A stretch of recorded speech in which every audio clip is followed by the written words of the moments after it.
Alrighty gamers, good afternoon and or evening. Hope everyone's had a chill Sunday afternoon so far. You are now watching Bounty Hunters FT7, and we are a weekly show match event open to players of all skill levels. And the name of the game tonight is, of course, Guilty Gear Strive, first to 7 wins. I'm your usual host, Bliskke, and without further smack talk, let's move on to checking out what's in store for tonight before we get started with the matches.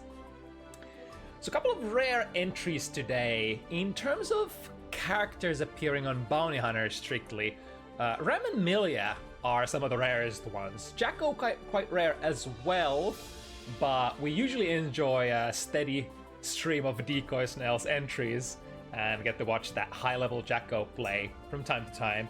Same could be said about Asuka, of course, since, Strelitzia has slowly become part of the core crew here.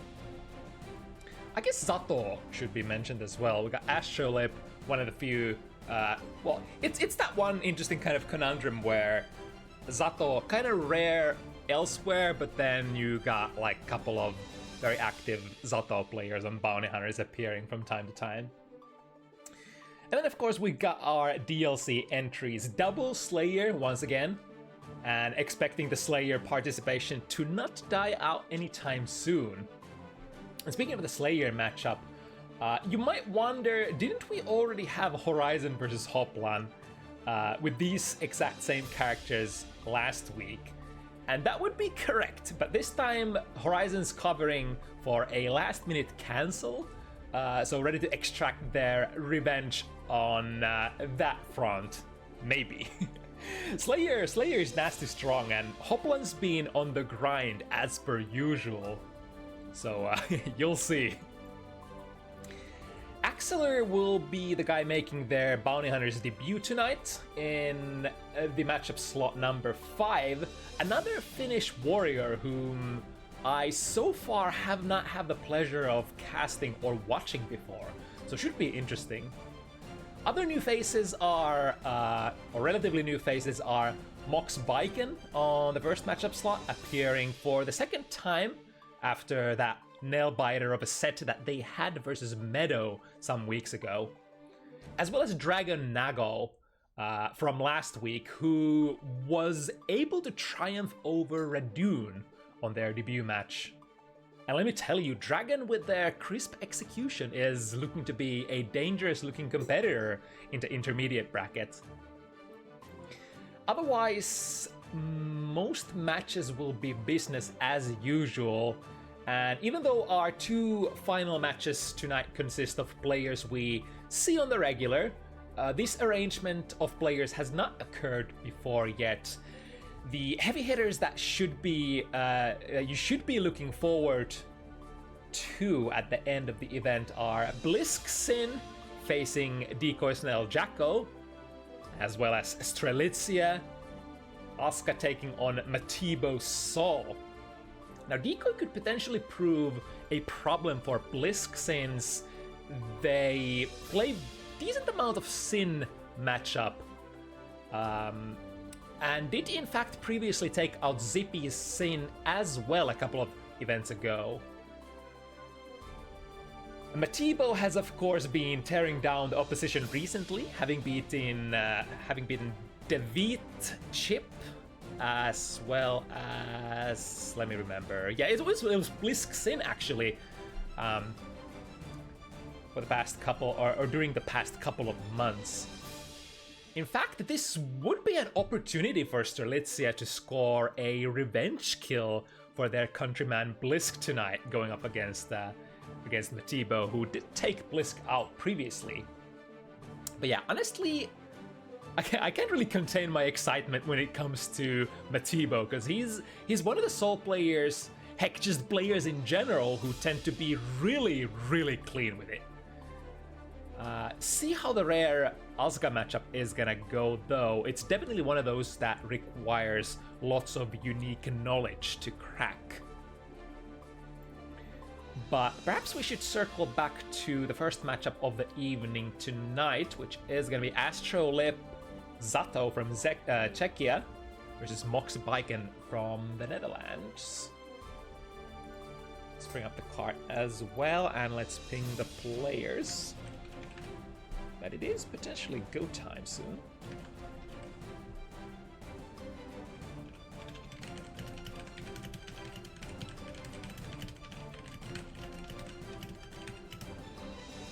Let me fetch our ID as well. It's usually good to have in paste.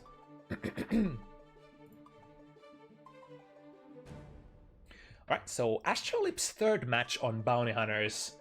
And a very welcome sight to always have Zato around, seeing how, or checking how Zato players have sort of collected themselves since the Season 3 changes. I think this matchup, in this matchup, a couple of Baiken's far range tools can pose a problem to Zato when he's trying to control the puppet. We of course have the far hitters in the form of Kabari, very disjointed poke capable of checking, puppet from very far away, as well as Gun Super. And of course the classic air tatamis as well can prove to be hard to approach, especially from when done like from a back jumping momentum position. As per usual, it's gonna be very important to have good puppet control for Zato. Baiken is one of those characters who can explode on you very fast as well, and considering Zato likes to stall for time by floating in the air, and that Baiken also really enjoys getting those air-to-air hits off, we could find rounds snowballing very fast in Mox's favor at any given moment. But of course, Zato is Zato. If you can get the opponent into that nice old good sandwich pressure, you're generally pretty favored to win the round, or at least win the next interaction pretty handsomely. Right, already taking out the puppet and using the unsummon to cover if we don't find the angles. Astrolip is still without puppet for a couple of seconds. Command grab does waste around 4 seconds of time though, which is like roughly half of your puppet gauge. Very important tool still in the repertoire of just being able to waste time and building back to your full puppet, as is this tool. The Sword Super, what is it called? The not Executor. You know the one. It's also extremely important for immediately refunding you for the full puppet gauge. Right, getting in there, committing to the mix-up as well. 100 meter for Astrolip. Tries to go for an air-to-air jumpy. However, we were talking about that air-to-air capabilities of Baiken. Can be not only hard to contest in the air, but very dangerous to contest in the air. If you get countered by jump slash, yeah, oh boy, it's go time. Trying to instant air dash, however, Astrolip had a very nice read there with the Froggy. Froggy is one of those summon tools that can prevent not only, your opponent taking off the ground, but, well, I guess that's like its primary use. It can still sort of avoid grounded hitboxes as well if the opponent tries to use, very disjointed pokes on the ground. Good instant air dash here for jump slash. Mox won't be able to completely convert that, which is a shame. Astrolip with that massive amount of meter. Do we get the finish? Misses the, wait, no, doesn't miss the throw. It was just the startup frames, and the next frame after the slowdown is gonna be an active one. That was a very interesting situation. Some players might, seeing that frame, be like, all right, that throw apparently missed, so I can just go for a big close slash here. But that was actually not the case here. Astrolip's active frames were just about to get started. Taking it easy here. Mox getting decent amount of value. Ooh, 6 being to the other direction. It's usually a very hard thing to deal with when Baiken air dashes out of the corner and goes for that drive-by Yozan. Can land from the front as well as Mox did here. If you land it very high up in the air though, it's very minus, and you know what else is minus? Getting your burst blocked. And now with that command grab, should find enough damage. Yeah, Sharky. Looking good for Astrolip so far. Hasn't really been in a situation where Mox has been able to pressure Astrolip as of yet too much. Which is probably not only the place where you would love to be as Zato, but also probably, like, if you are facing a good Zato player, you should expect to be in this situation at least, you know, a couple of times, maybe once a game. Universal resources are extremely important when it comes to interrupting Zato's pressure. The burst is very good. YRC, extremely good. The problem is though, those cost resources. And if you get pressured right from the get-go, it might be hard to build towards those resources, which has been so far the problem for Mox. Now we are gonna get a disconnect here. So let's flip this switch back to this.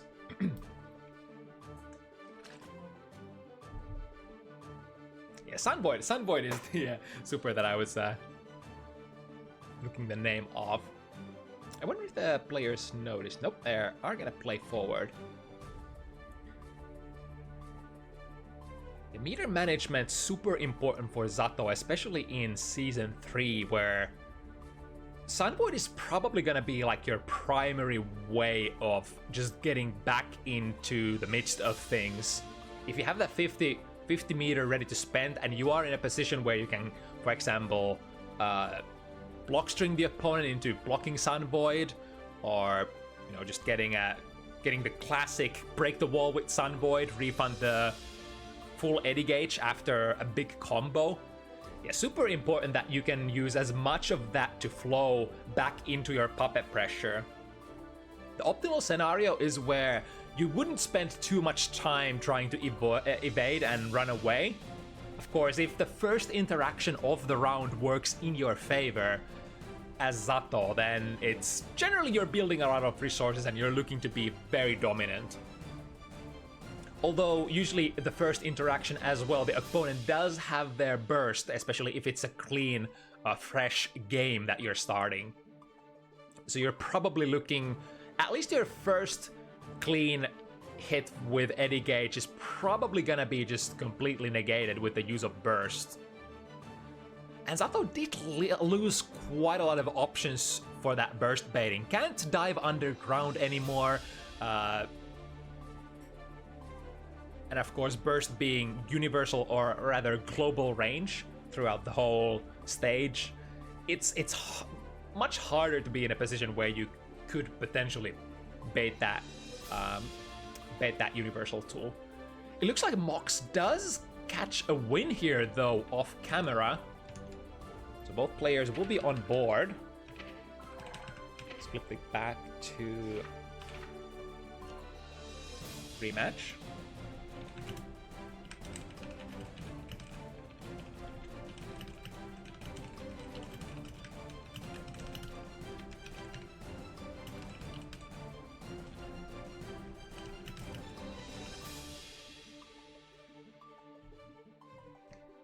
All right, from a 2-1 position.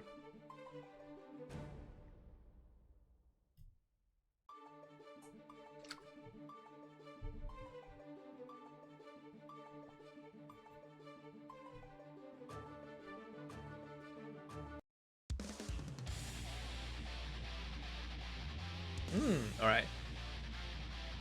So we talked about the spectator drop a little. Looks like the players did wait. Mankind knew that they cannot change society. But of course, we don't really know all the exact causes of spectator drops. It might just be the servers on a bad day as well. But crossing our fingers, let's hope for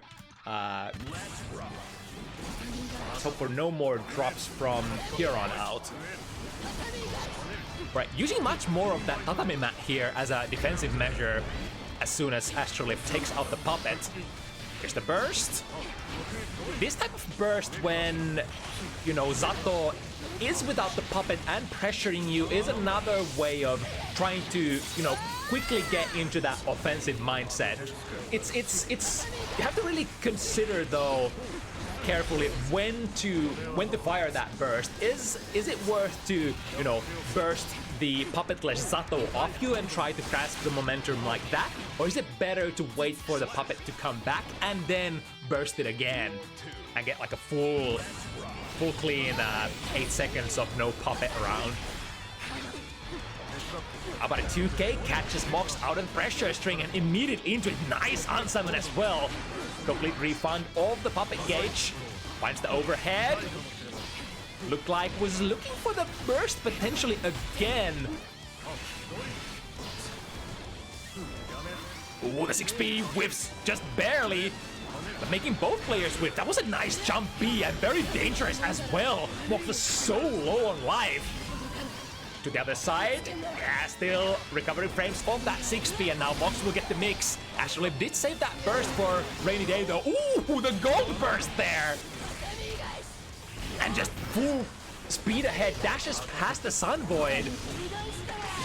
Now Super forces Astrolip to initially respect that Gun Super on the ground is quite plus for Baiken. However, from that full screen distance, it'll be completely impossible to run up and get anything started.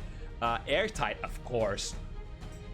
You can only run so many frames before the opponent will gain control of their character again.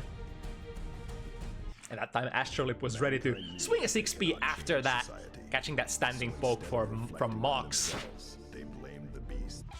A couple of really interesting RPS situations in the previous game, especially, you know, the avoidance on Sun Void, as well as the Gold Burst to counterplay Astrolip's anti-air summoning into, what's it called, the oppose. Alright, Puppet Gauge ready to go here, so we'll just have to guess.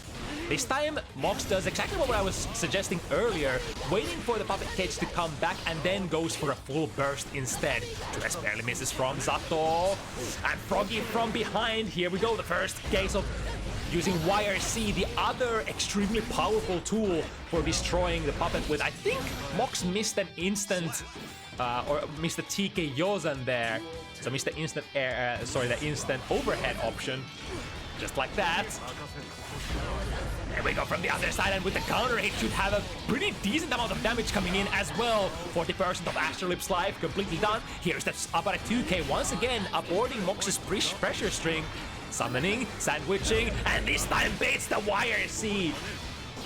Zato players, they of course know that those universal resources, those universal defensive mechanics are so good at taking care of the little puppet. So they are usually, at least the best of them, are going to be on the hunt for those as much as possible. We got a quick wall spring. Ooh, the 5B not reaching high enough, so Mox will have a small chance here. Here's the Kabari, that is shown at normal. Breaking little guy from that mid-range. Here's the snipe, then too far away and no counter hit either. Good tatami mat taking out the puppet once again, but then just instant air dashes into the quotations anti-air drill. Of course, maintaining your spacing with the drill, super important as well for Zato players. If you are too far away from your opponent to instant air dash in, if they try to do that, they will of course fall onto the drill. Now through the wall, Puppet ready to go once again. Mox loaded with the resources. Ooh, goes for an up on a back throw. Gonna work out here. We'll be able to get the wall break before that burst comes online for Astrolip. But now same situation for Astrolip. 100 meter burst, 100 tension, everything is ready to go. Mox almost maintains the spacing where that YRC was baited. Goes for a YRC of their own. Both players firing the yellow beams back and forth. And Astrolip has been able to waste enough time to get the puppet back. Now smartly, Mox not swinging into the oppose. But we need to get out of this position sooner or later. Here we go. The patience, flipping the positions, plus frames. The detect shield not letting Mox take full advantage of those Escapade plus frames, but goes for it again. And that should be a wrap. Yes, indeed, Mox. Two games against Astrolip's 3. That was definitely very patient, very deserved kind of a game win here, in my opinion. Mox basically waited the whole sequence out and then struck when the iron is hot, so to speak. It's usually, even after you run out of your eddy gauge and your eddy expires, there's usually like a last-ditch effort from Zato from that last puppet strike that they get. They still get some sort of a little mix-up or an attempt to maybe throw or keep up the pressure, go for maybe jump cancel, or just to completely disengage. Mox waited that out as well until Astrolip was just completely out of bullets at mid-screen range and then strikes like a shark. It's the kind of gameplay that you... Ooh, jump D from the round start. And the Tatami sniping the little guy as well. Plus frames through Escabari, another one. My good sir, defend yourself, press buttons, otherwise I'm gonna reset into this plus frame situation, and not just any plus frame situation. If you attach that Escabari, the next hit is gonna be super empowered because you have that tether attached. A couple of back and forth back throws. Little Eddie comes back, immediately goes into the summon, and immediately also unleashes that YRC. Getting rid of that threat. Now, Mox would love to save their burst for the next round, but let's see if they can actually afford to. Again, not getting fooled by the opposed Lumi in front. As long as the main body, the main Zato, is not in range while that opposed comes online, there's really no reason for you to sort of try to rush out of that situation, because there's not going to be a throw option coming. And the oppose in itself doesn't really do much. It just looms in there and consumes the shadow gauge. Finding a frame trap, but it's still attached. Last chance for Astrolip, goes for the burst, and now the offense has to make this count. But look at these resources from Mox. They have so much to spend. They abide their time, wait for the turn, go for an airtight close slash. And a YRC, yeah, that was so tough. Even after that YRC, Mox still had the full burst ready to go as well. So it was pretty reasonable to expect that Astrolip, even if they get some pressure up, they would have to wait for another 8 seconds. It's a very, like with Zato, very happy chaos kind of like resource management situation. Depending how the prior round has been spent, there might be a resource deficit or resource disadvantage between you and your opponent's resources that just makes it almost impossible to win anymore. But on the other hand, when the resource advantage swings in your favor, the same could be to a certain extent said the other way around. Right, once again, YRC sees Astrolip take off the ground and goes for a YRC after that. The little guy has been summoned. The Tatami walk a little too early there. Is able to send Eddie forward. After expiring, using the blue wild assault, another really nice measure to waste time. Stall for time, I guess is the better way to say it. There we go, Tatami once again snipes the puppet being sent, pelleted forward. I think it's that Shadow Gallery, which, if used by Zato while the puppet is out, is gonna send them on a really fast approach trajectory. Kind of hard to react to, but if your opponent is, you know, putting those active hitboxes out there, oh, but hold that down, we got a 2 heavy counter hit straight into the Kan combo. Even though that was a short and sweet 6 hits that did basically half of Astrolip's life there. Players very high on resources. Astrolip gets the summon, immediate YRC.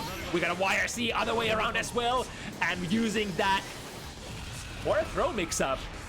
Even if you're not a grappler per se, many characters on that close range distance will be able to play kind of a strike throw. Instant overhead, Yozan goes for it again, no meter burn. But perhaps we don't need it. Now this round here will once again govern which one of these gamers is gonna take the advantage here. Nice stands up and blocks the 6K.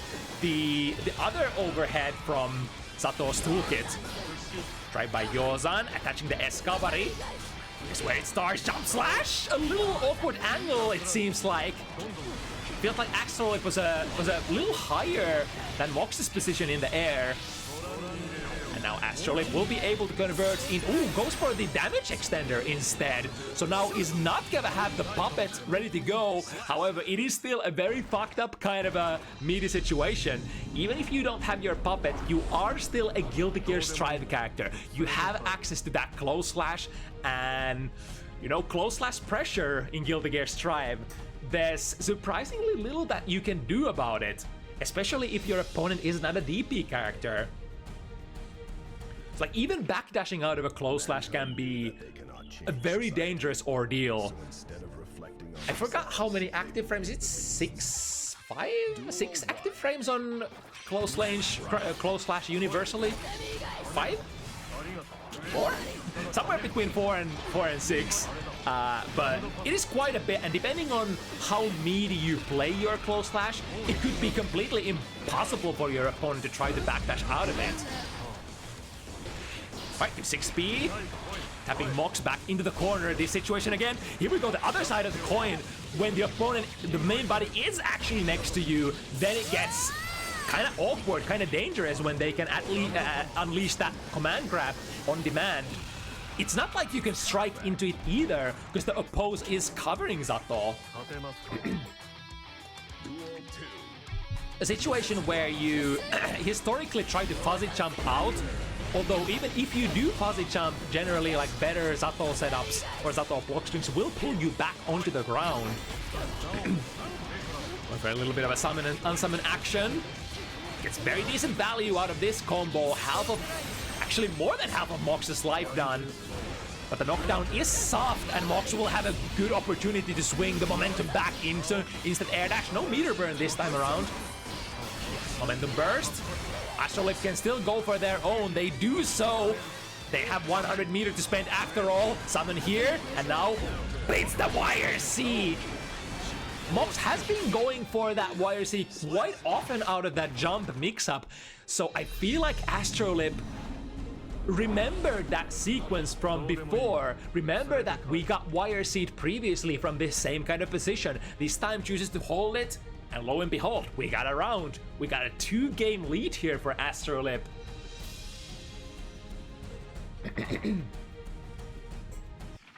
But it's definitely not over yet. Cannot change society. From the other point of view, only 2 games to catch up, and Astrolip isn't even on the dreaded 6 points yet. So lots of stuff can happen here if Mox manages to swing it around. This time, Astrolip probably remembered the previous time when Mox went for the instant round start jump D and knocked them out of there. Nice instant air dash, prompting an immediate burst from Astrolip as well. 6B finds its mark, and we have a summon ready to go as well. Picks up overhead into a low, into another overhead, and Mox blocking all of this junk. However, let's go again. The wrist crank is completely out of control. Man, Mox is out of their mind. They not only block the full Zato gauge, the full Eddie gauge, but then some. And then finding a hit. Here we go, big cash out. We can also get the heart knockdown. This might actually be a kill.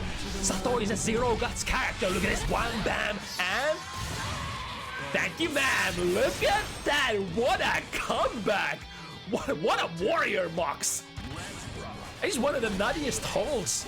It's you know, in a mad anime game like this, often enough when you have to block an offensive character such as Zato for this long, it's pretty much to be expected that your guard is gonna be cracked. You can only block so much. But then, I mean, this is the other thing that can happen. Zato gets a pressure on you, gets a couple of good hits, and yeah, round can be over this way as well. Right, good block on the instant overhead. Both players actually have been extremely vigilant blocking those fast overheads this game. Waiting, not committing, counter hit too heavy, fresh from the sky. And here we go, what are we gonna go for? The mix-up option is low this time around. Deflected once again, nullifying the plus frames. However, the unique physics are still in effect. that tether does not expire until... In fact, it does not expire in any circumstances. Either player gets to utilize it until the timer runs out. YRC, well timed again. But so is Astrolip 6B. No escape from the corner for you this time around. Able to backdash, keep the spacing, and unleash another summon here. We do have 50 meter to go for Sun Void, potentially uses it to drift forward. They are hunting for the last hit, using the 50 meter, the blue wild assault as well. This ain't gonna be the kill, but the puppet gauge is ready to go. And the Sage Wisdom, you can only block so long in Guilty Gear. Gosh, even it's the dichotomy, the duality of man. You have these rounds where Mox has been blocking absolutely out of their mind, but technically, if Sato player plays it correctly, it should be around 50% chance for you to go through your opponent's guard. These are unseeable mix-ups after all, and during every pressure string there is probably more than one of those high-low mix-ups included. Right, Mox looking to potentially go aggressive before the puppet gauge is back online. Here we go, very nice time on the wires, the instant air dash. But Astrolip surprisingly good at holding their space at neutral, even without the little guy. Now through the wall, little Kai comes back. YRC before the summon has been able to be completed. Big damage, but now Mox is going to be fighting this round without any tension available whatsoever. And thus, Astrolip gets a YRC and an offensive sequence from the other side. Chip damage, I believe. Astrolip for the first time on set point here. Mox full burst, ready to go. Gets hit by the overhead. Astrolip was waiting for the burst there, but it never came. So Mox getting a little bit of extra value from that. But how much is it gonna mean? 5B probably a miss input on the super. Drifting forward. Yozan meets them in the air. This could still be doable for Mox. Drive by from the backside. RC, keep up the pressure. Finds the frame trap. And finds the instant air dash angle as well. Blue RC. Ooh, it was not Astrolip who was getting that air throw actually. Mox snatching Astrolip from a very precarious position out of the sky. Puppet has been broken. One hit is what Mox needs to stay alive here desperately. And there it is, instant air dash Yozan. And we gotta do it again. Astrolip going into this round with a slight meter, or rather burst advantage. Plus frames. And again, instant air dash Yozan. Deflect shield is the defensive measure of choice.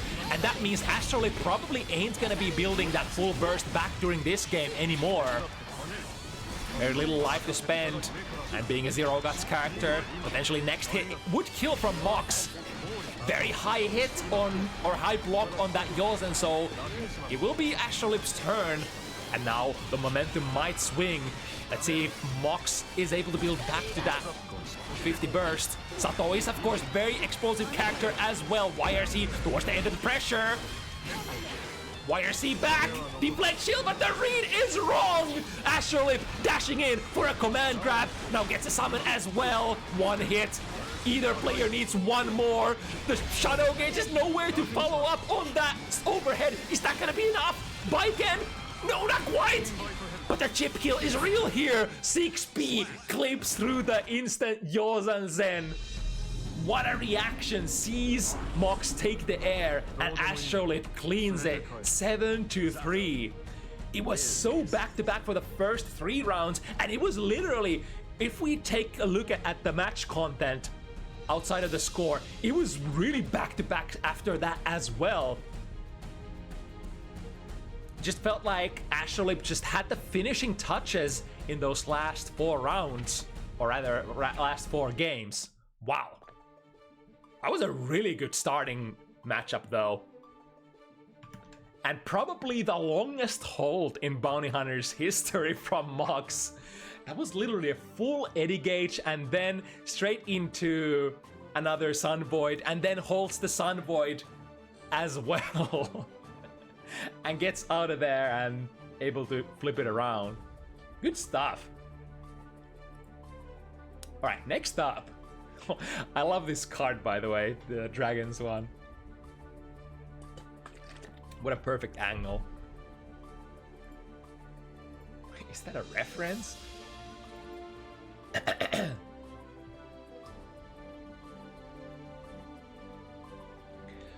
Alrighty. So last week, I was really taken back by Dragon's clean execution versus Radoon Leo. Like, all considering their perceived skill level as well, these are, of course, you know, around intermediate level players after all. But just completing all of their combos, not dropping much, being always ready to punish when needed. Those abilities are gonna serve both players extremely well in this coming matchup. Nagoriyuki, Aba. Two extremely heavy-hitting characters, both having their damage sort of hidden behind certain conditions. For Nago, it's just, you know, having a lot of blood. For Aba, it's getting that install activated and then rushing at your opponent and pressing pretty much anything. Aba just dishes out mad damage when Jealous Rage is active.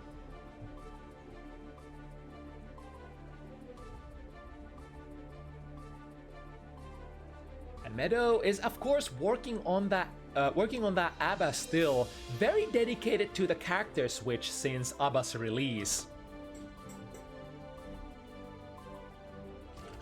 And as they say, if you keep doing what you love doing, if you keep at your craft, eventually you're gonna get value, you're gonna get yield out of it.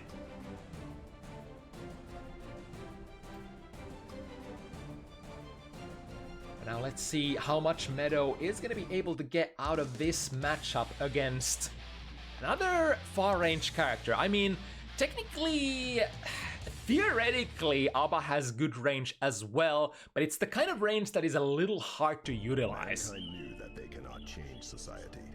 So instead, Abba is more of a, like, Abba's range is more like a Hail Mary range. You of course have the tilt, 214K, which is able to jump over, you know, some notable buttons for sure in this matchup.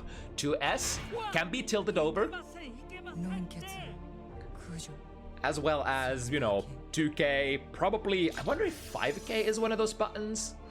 I'm not super familiar with this matchup, but tilt from Abba can, you know, some characters such as Sin or Anji just tilt over their far slashes even.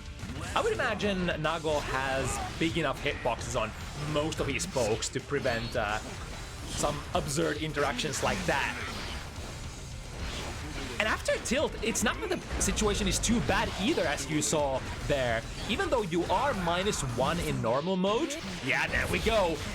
The tilt move itself whips extremely fast, but then on block, being only -1, you are a character with a 4-framer, and Nago is a character without a 4-framer. So technically the best that Nago could do if you mash your 2P after the tilt on block, it should clash. And then on the clash, if Abba keeps smashing 2P, the next hit should be in Abba's favor. Alright, opening up with a DP, spending a lot of blood on this pressure, trying to go for the C. Let's see, does Meadow notice? No! Or yes? Kinda? Missing the punish there after the Blood Rage pop, though. I believe went for a far slash, which is, I think, gonna be slightly too slow to punish Nago. Might have been trying to go for a close slash. Now finds the hit, one more, tilt whip, Gold Burst from Dragon. What can we do with this? Counter hit, 1, 2, 3, we have the meter to make it count, even though we can't really burn a lot of blood here. Ooh, misses the close slash, however, as all good players, you have a freaky little accident, if you're a strong player, you're usually good at transitioning into the next situation right off the bat. Which is exactly what Dragon does here. 1, 2, 3, far slash, slash, slash. Stick them, cleave them off the wall, and reap the benefits afterwards. Meadow still has the health jelly ready to go, but we usually need to find an opportunity to activate. Even a neutral activation can sometimes be very dangerous, as case in point here. Dragon committed to that full screen clone into Hukyo and caught Meadow still on the recovery, or rather not recovery, but you know, in a situation where you are freshly recovering out of that install and just not enough frames to really do anything. And considering the massive hitbox that clone Hukyo poses on you, even Abba will have difficult time trying to compete with that. Right, activating here off the burst, into the tilt. Very fast, unreactable overhead. Deactivation. And back into it. Plus frames off the Danzai. YRC is the tool of the trade here. Oh, I was about to say, is gonna be able to force Meadow into a defensive pop. However, Meadow getting Abba off. The far slash actually punishes the jump D from Abba on landing. Interesting. I think that far slash was just delayed enough so that Nago didn't extend himself into the lingering jump D hitbox. Although the jump D doesn't hit like horizontally very far either, as far as I understand. 1, 2. We still have a little bit of jelly. Goes for the F-Shiki. And it's gonna break the wall here with the super, so this will basically force Meadow to deactivate as soon as we are out of the... No, just goes for it. Pops in front of Dragon, however, maybe a slight knowledge issue or a timing issue here. Tries to throw Meadow out of the Jealous Rage pop, which is technically not possible. Those 10 frames that Abba is forced into a block state cannot be thrown. Right hit, close slash into F-Shiki once again. Those nasty mix-ups. Meadow immediately after the burst deactivates, taking back the resources, everything that we can. It's of course very important to try to maintain your jelly balance. Sees the burst coming, very close to popping, but as long as we don't go for a flat normal here, we should be good. It's an activate, but that runs straight into too heavy. I wonder if Meadow meant to just commit into a full dash into a throw here. Dragon getting a second game for himself. Duel 1. Let's rock. Give me a quick second. Have to do some TOing stuff.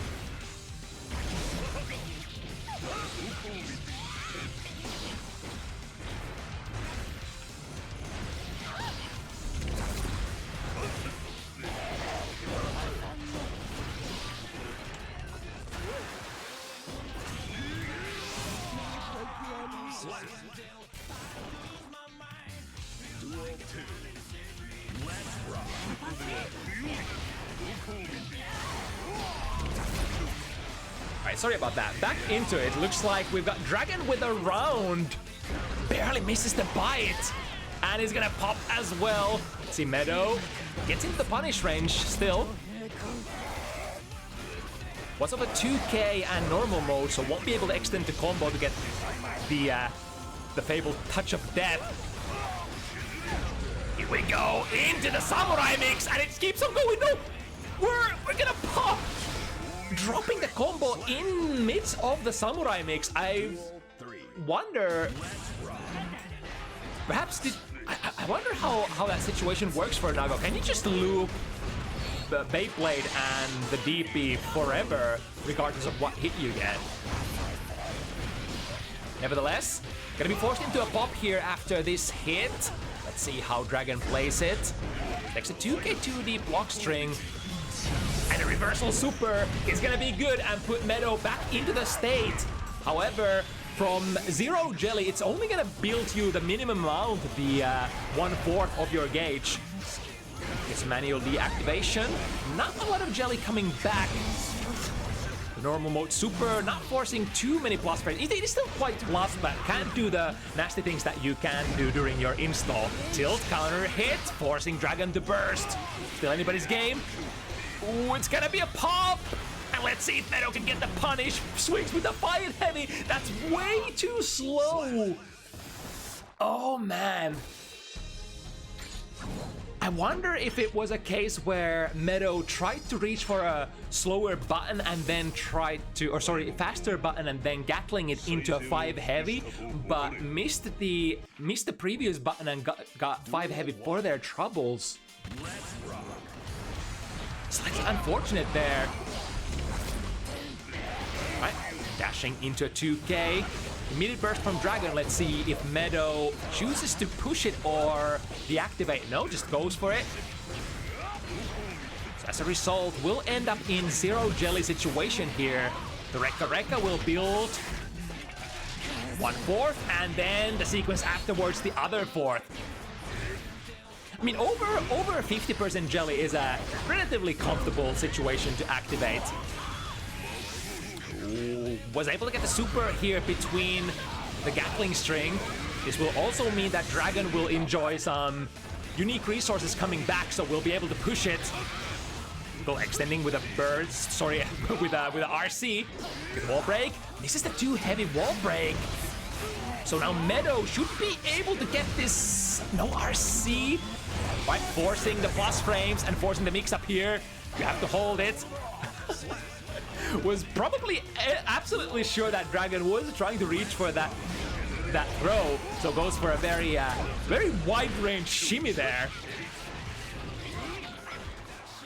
Right, into a safe jump. However, hits the jump. Is it that jump slash or jump heavy? Very high up in the air. Meadow was able to back throw as a result. Frame trap with the Beyblade. 1, 2, 3. Guarantee the wall break. As long as we get the all right. Take the wall break with a par slash. Tilting over the 2S. We mentioned that earlier. That 2S is such a good button for neutral game for Nagoriyuki. So really the primary suspect for Abba to hop over if presented the opportunity to do so.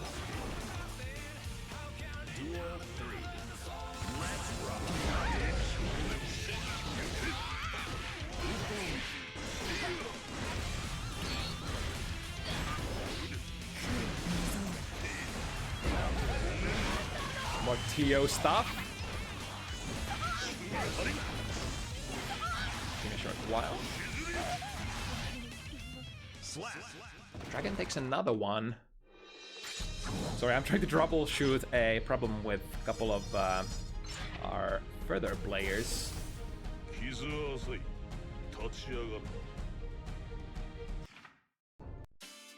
Duel 1. Let's rock.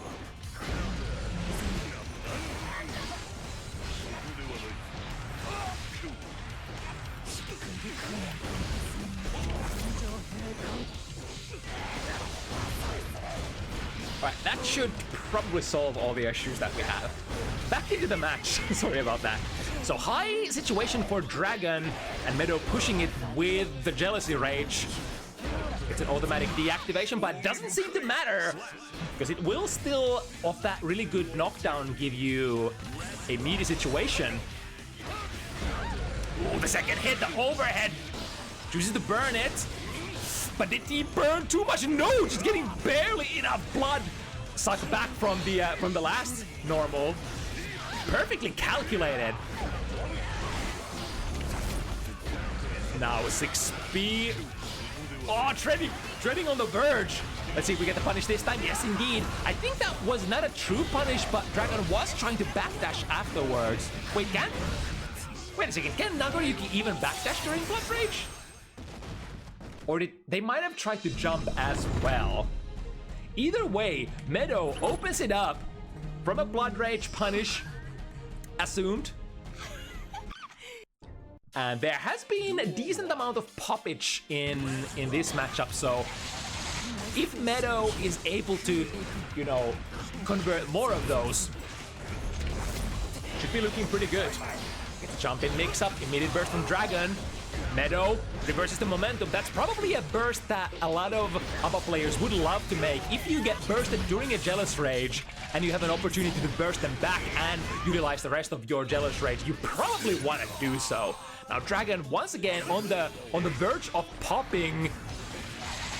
The far slash is only gonna bring so much back, and without the 50 meter, it feels kind of bad going into the last hit of the sequence. The far slash is the third hit that will actually get the most blood drain from your opponent.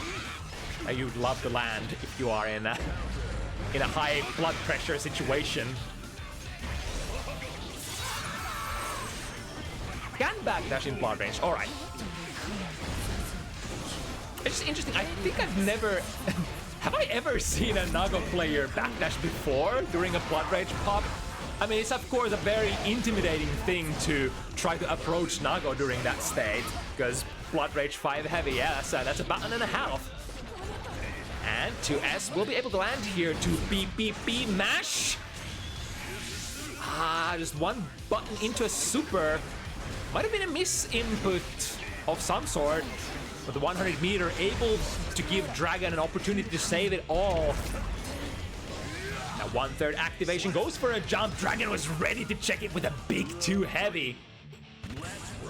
Now ABBA is kind of tricky to deal with airborne. You'll either need to have like a very fast reaction on your 6Ps and or a very strong hitbox on your 6P, or then you just have to commit to something on read instead of reaction. 2K 2D mash here. Meadow building into very decent amount of resources. Oh, interesting hit there on the super. Was probably trying to activate. Maybe a miss hit confirm. Could have been an okay way to get things started. But I guess we shall never know. There's been a couple of hiccups in terms of execution errors back and forth. But the ultimate goal is to have as few of those as possible, because, you know, even the strongest of players, nobody is immune to mishaps with execution. It's simply that the top players will make it look like they meant to do all of the mistakes that they do, because they've been in those mistake situations so many times, and they're so good at just transitioning into a follow-up situation after that and just leaving it all behind. Now RC, that looks like that was a OTG kind of RC, but still gives Dragon another hit, and that will be enough. Good parry here on the round start DP. We'll be able to start the round with a little bit of extra jelly to go with it. Throw, however, extremely long-winded animation, which is sometimes a problem when you are pressuring in Jealous Rage. If you use a sequence that spends too much time in the animation. Now Dragon very high on blood. Ooh, will get back thrown. This is dangerous.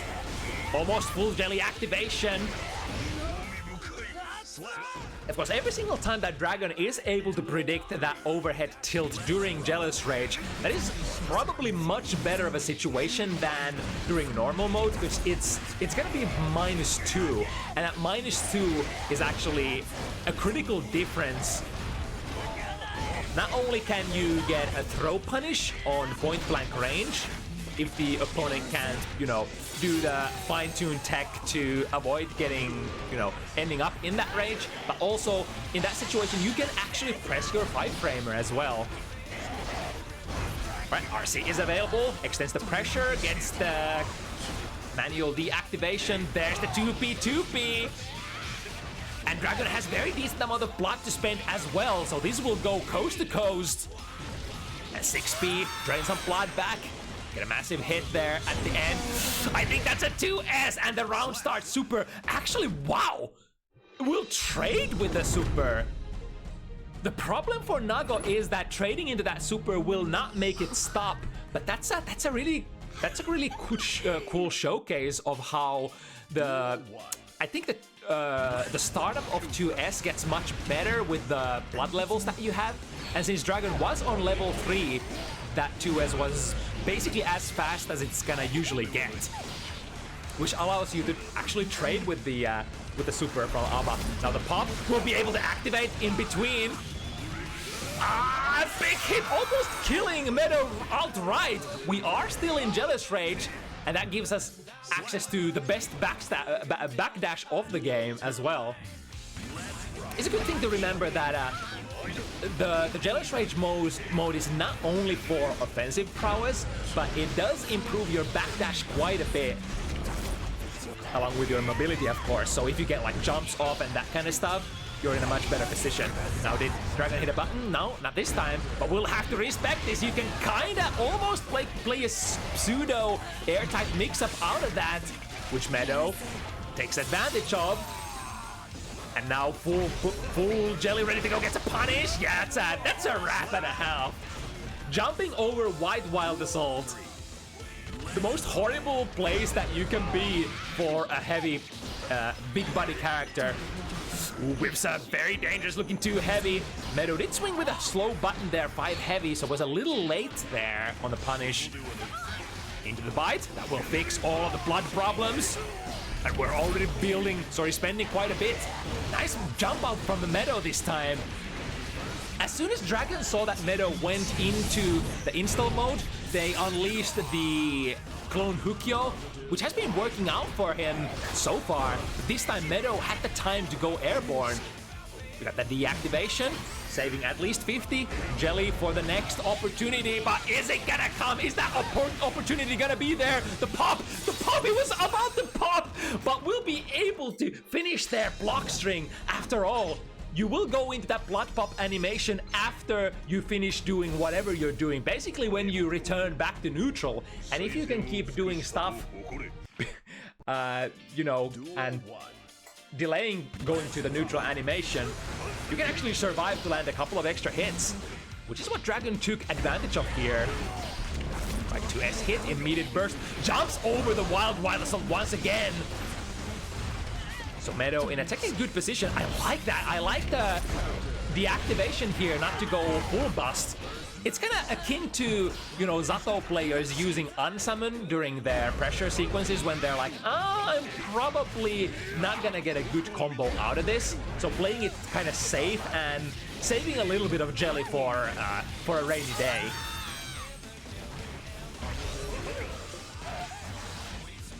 There we go. White Wild Assault plus frames and big buddies often will be able to convert that into a strike throw mix-up, especially with the ones that have a command grab available. A very good start here. We're looking at roughly half jellies to spend here out of this hard knockdown, which should be plenty of time to knock down even the hardest of, or like the toughest of characters. Trying to catch Dragon pressing something. The tilt is a counter hit. Are we gonna have enough damage? Goes into the follow-up tilt without activating. Deflect shield does not push Nagoriyuki far away. The DP, however, are we gonna pop? So close to popping. Got to be really careful here. Reversal super baits it all, and now we burn. And Dragon burning it to victory, 7-2. Another matchup here that, you know, was way closer than the end score would sort of indicate.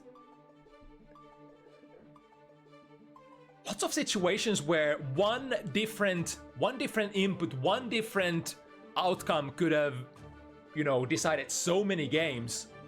Those Blood Rage pops, some of those missed opportunities. Yeah, it's tough.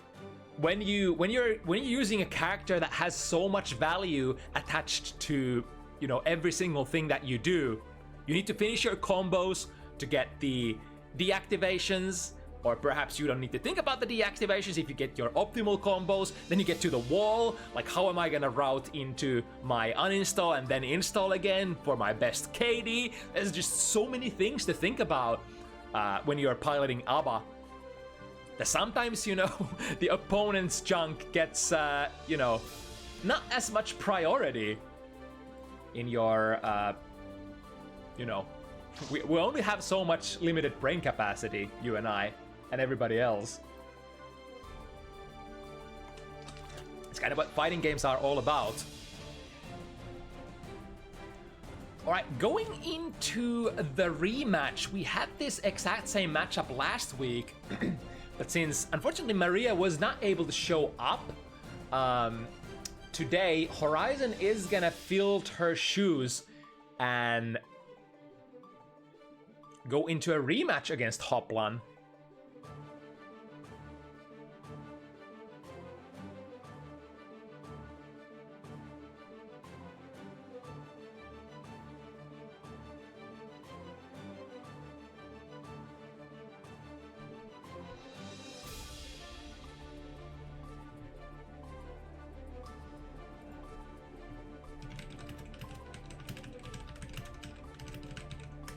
Now, previous week, Hoplan, of course, had a decent amount of success. This is, after all, a matchup where one touch can completely decimate the opposition. To some extent, it does work both ways. Slayer has probably one of the most horrid defense games in Guilty Gear Strive. He has some really tricky tools in there, like Hand of Doom is... it does some niche things, ain't too good though. And of course, combined with the weakest backdash in the game is not the best. And, you know, you do have your reversal super, but then again, it's one of the slowest in the game. 14 frame startup, which is easily safe jabbable or safe mediable, even with a close slash from pretty much any character in the game. So once again, Horizon will have to tread it very carefully, and this could be... Ooh, misses the pile bunker there! That would have certainly been the wall stick and the kill. And now, the run back opportunity for Horizon. The calm Battistini walk into the throw. But Hoplan mashing with that too heavy and counter hit is gonna yield so much damage. So this concept where you are one of the you're one of the healthiest characters in the game, but you also have some of the most explosive starters in the game, which gives you like a little bit of freedom to be a little feisty, be a little naughty when you're playing Slayer. Sometimes you can try to mash stuff that, you know, other characters would normally not be daring enough to do, but you can perhaps afford to make those calls from risk-reward point of view. Right, hard knockdown, Horizon with a lot of meter. Is gonna be able to wire seat towards the corner, however, K-Mappa, the public enemy number one when it comes to Slayer matchup. That thing extremely fast. Not only is it fast to start up, it basically plummets you across the screen in an instant. And if for some reason your opponent is like completely full screen, you can even do it from a step cancel, giving it basically virtually full screen range. Now it's late, counter hit, gonna be a big combo and a kill. Yes, indeed. You already know what's up. Pixie characters, even in the older games, had, you know, were some of the best matchups that Slayer used to have. Chip, Milia. Those were the characters that Slayer would eat for breakfast. Or maybe for lunch. As long as you get you will eventually get the hit, right? And then it's Damage City. Glow slash, oh my god. Hoplan actually missed the too heavy there, but was able to recover and then still go for a close slash. Hopping over, Master's Hammer goes to the other side. This is something that I've been dealing with a lot when I've been personally playing against Slayer players. I've realized that neutral jumping perhaps... oh, actually, yeah, there we go. Thanks, Neith. Yeah, the points have been going in Hoplan's favor so far, not Horizon's. That should be the right score. Anyway, as I was saying, I forgot what I was saying, but let's see what Horizon can do from this counter hit. Artemis. Oh yeah, so I've been noticing that it's surprisingly, or maybe not surprisingly, very dangerous. Ew, is this gonna clip? 6 heavy. No, it's gonna recover, or perhaps retract the hurt box from Hoplan. Makes up time. Is he gonna hit? Yeah, it's fast, and it clips Horizon in the air. So if you jump over some of these full screen gorilla approach moves from Slayer, such as the K-Mappa, if you're in a bad position, Slayer is just gonna recover really fast and just close slash you afterwards. And Slayer is a character who has very equivalent close slash to what Milia has. Reaches very high, converts really well. It's definitely one of the GOATs when it comes to close slashes. So you can't really afford to be above Slayer. So often enough, just neutral jumps are a no-go. Luckily, Milia is one of those characters. Oh, this time, maybe this time it should click. No, still not. 2S. Hello? Do you have good hurt boxes as well, in addition to the hit boxes? Hoplan gets off the hook again, using a safe enough cancel there from that sort of 3-4 character lengths away. And blazing forward 3-0. Yeah, I was talking about how Hoplan is one of those, ooh, counter 8 close slash, gotta burst that. I think that was really close to a kill otherwise. Especially if Hoplan gets the optimal combo. Pile bunker, RC, we're cranking that risk. Luckily, Horizon gets out of there, flips the position. Hoplan would love to utilize that risk that is still left on Horizon. There's still half. I mean, at this point, if you get a hit, any hit on Milia, when they have like around 1/3 risk still left, that's still potential TOD. But no TODs today. There's gonna be a soft knockdown though, so Hoplan will have a chance to Hail Mary swing wide potentially, but it ends up being Horizon who swings really wide. Full screen hair car. But of course, if we have 50 meters to combine with it, it's no worries if it gets blocked. Right, 2 hits for a fourth of Horizon slide out of there with a Capel, and now the pressure overhead. Hoplan teams, it's time to burst out. I want to play 2. I want to RPS for the hits. And there's 1 hit, not a counter hit though.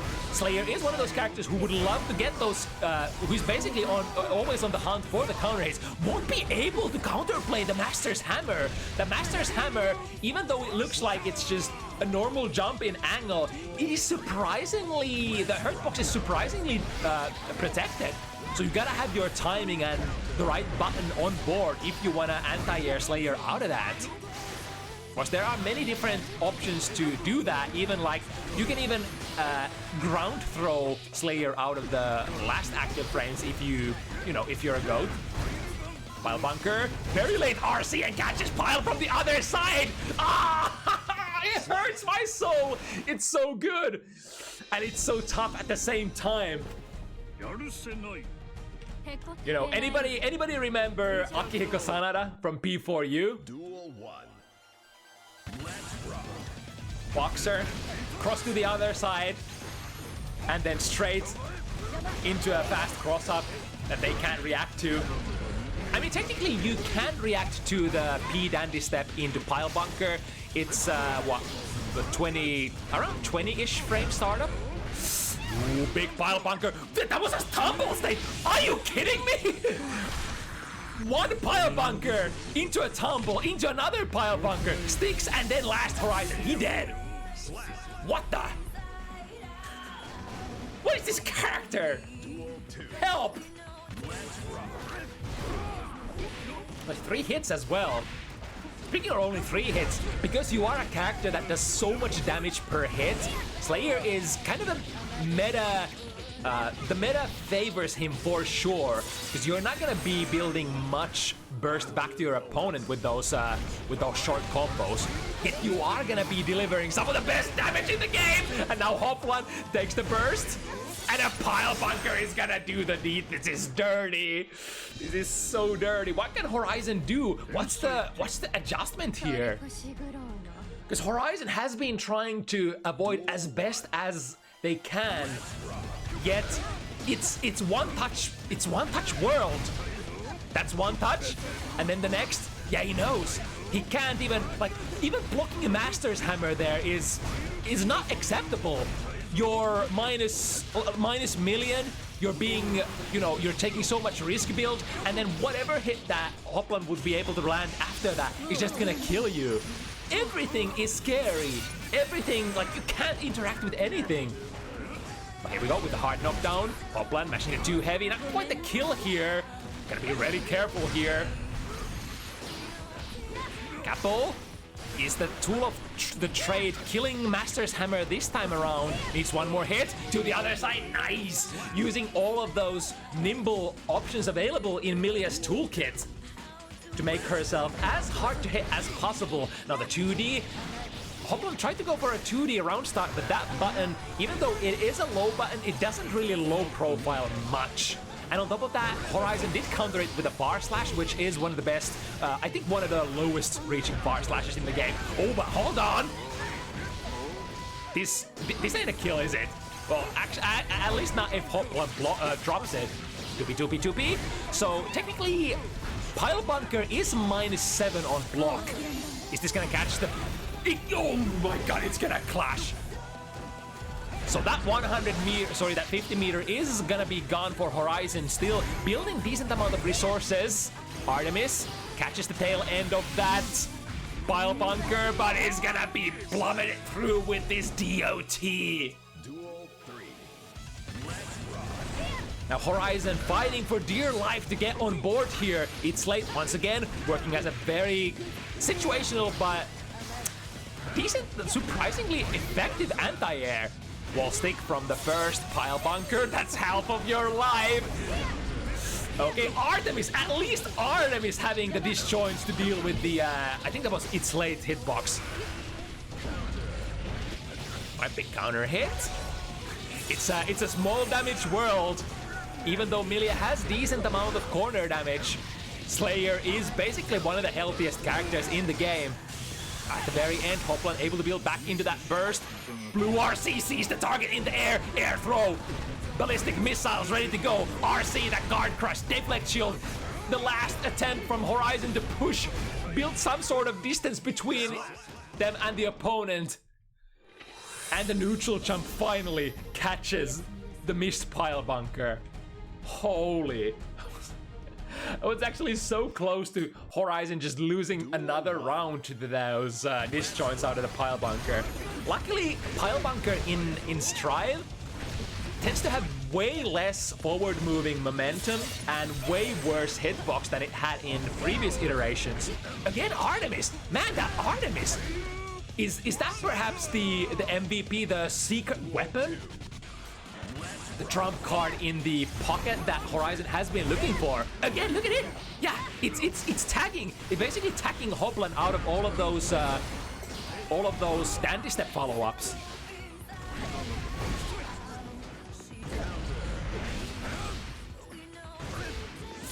Once again, big damage coming through. It barely the start of the game here, and Horizon already.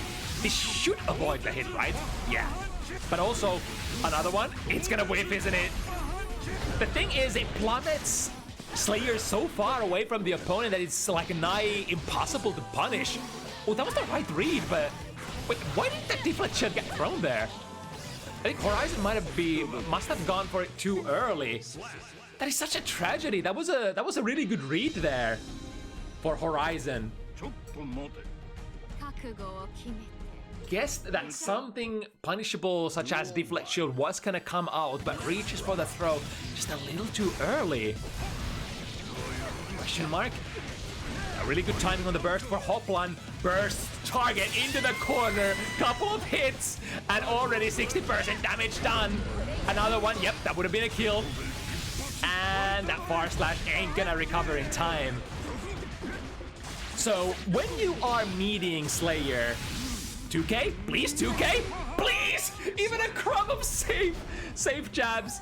Not even the 2K is gonna be able to recover in time. Granted, Horizon was working with a very far-range Okizeme situation, so you know perhaps the as meaty as possible options were just not available that day. But technically, whenever you're meeting Slayer, the point blank close range. Oh, but never mind. That's gonna knock Horizon out of the game. Yeah, this is Slayer versus Pixies. And this looked way better for Hoplan than previous week as well. Remember, Hoplan is one of those hardest working players we have in the community. Like, yours truly has suffered some heavy losses against this relatively new player as well as of recent. Hoplan really is a grinder at heart, and all of that effort put into this game for the past like half a year or so, it's all showing. Hoplan starting to make a little bit of name for themselves. Oh man, matchup feels so bad. It's literally one mistake, and what can you do? The Artemis interaction was very interesting though, but it's not like you can keep swinging the Artemis either. You basically miss it. The Slayer player goes for a very delayed K mappa, catches you, counter hit, 5k, another mappa, you're in the corner, and any hit is gonna kill you. Again, the freaking gist of the matchup is any hit is literally gonna kill you. You take anything and then the next touch will kill you.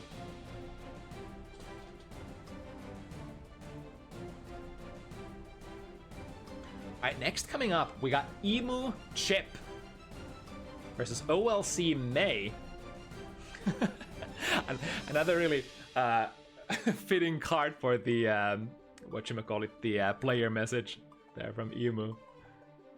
We've had a lot of really cool card plus comment combinations today. Shout out to Alternate making the best cards.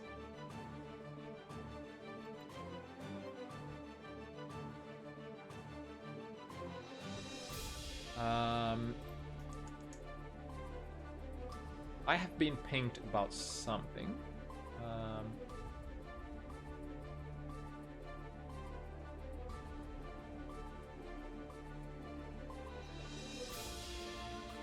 Right, so it looks like OLC's internet is having some issues until later, so that would mean that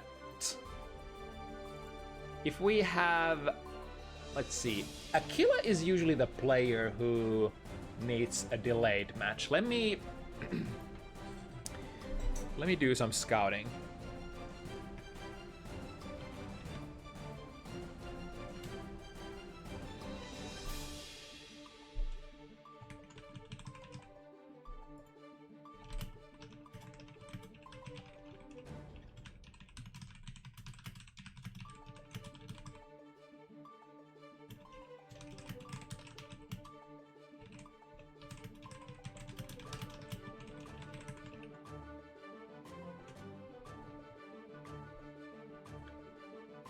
So we got Aquila in the room, so that's good news. Usually it's Aquila who needs slightly later matchup slot.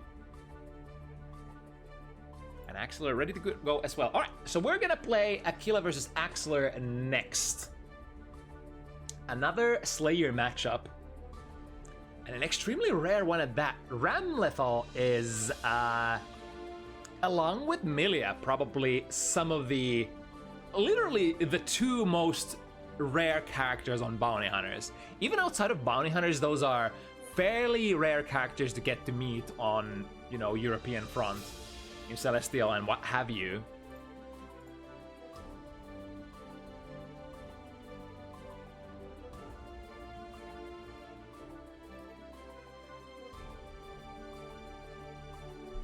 So Aquila plays a couple of different characters, most known for their Axel, but has been rocking some Slayer since the release. Axler, first timer on Bounty Hunters, another Finnish warrior. Mankind knew that they cannot change society.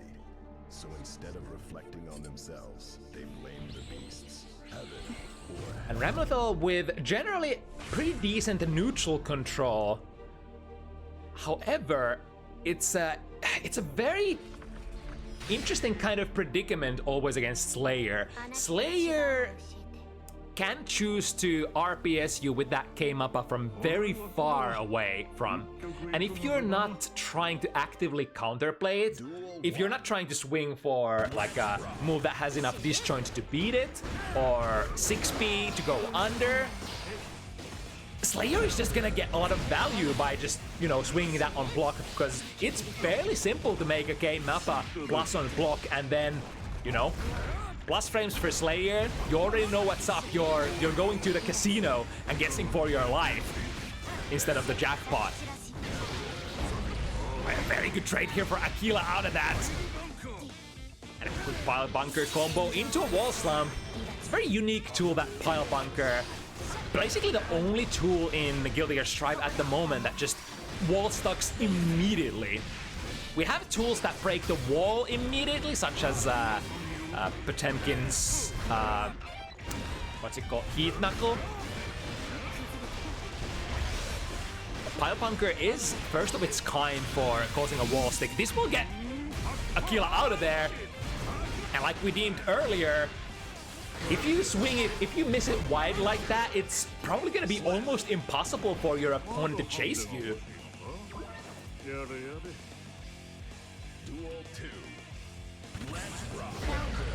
Now, round starting with the Dauro, that's a counter hit into the wall. And nice. Able to intercept the air dash out of the corner. Master's Hammer to the other side. -3 from those high-low follow-ups. That's I think something that a lot of players have been struggling with so far. So it's late as well as bump ahead. The high and low follow-up options out of your dandies are actually quite minus on block. However, depending on the spacing, it might not be super clear. Oh, look at that!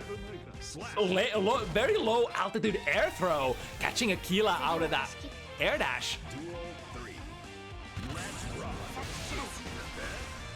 Being very cheeky with their round start options. Once again, catching a backdash from Aquila with that flip. Aquila spends the burst. However, Axel with the double jump gets out of the corner, prevents Aquila from getting out of the corner again. It's the combination of the air throws, the air-to-airs, everything, keeping the air paths clear. Super important ability to have for all Ram Lethal players. As we know, Ram is one of the most deadliest characters in the corner with that sword pressure.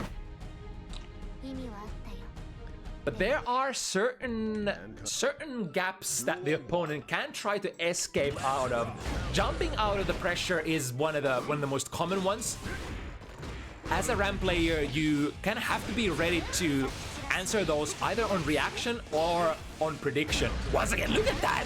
The movement, Axeler just matches all those jumps. It's as if they know that Aquila is gonna jump, and they got the jump slash ready to go completely, and the jump slash again. That is such a far-reaching move as well. And is definitely looking like the kind of gameplay material that we need to just completely seal out all the opportunities for this beast of a character that is Slayer to play the game at all. And once again, hit into the corner. Not quite the range where we get to put out the swords just yet. And now Aquila coming forward with that +4 far slash as an initial strike onto the other side. However, without a counter hit, it's late. It's not gonna do much.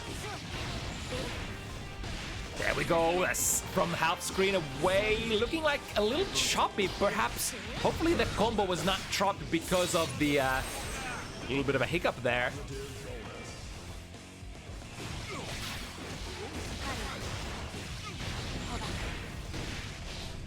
Right, we are playing on, not quite getting the kill here. Aquila jumping out, far slash combo, was perhaps expecting a burst from Axeler.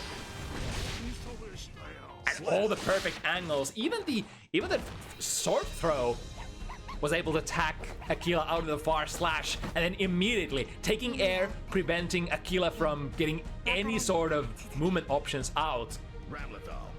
So remember, Slayer is slightly locked onto certain trajectories. He's always been a character that moves very horizontally on the ground, and not really known for their air mobility at all.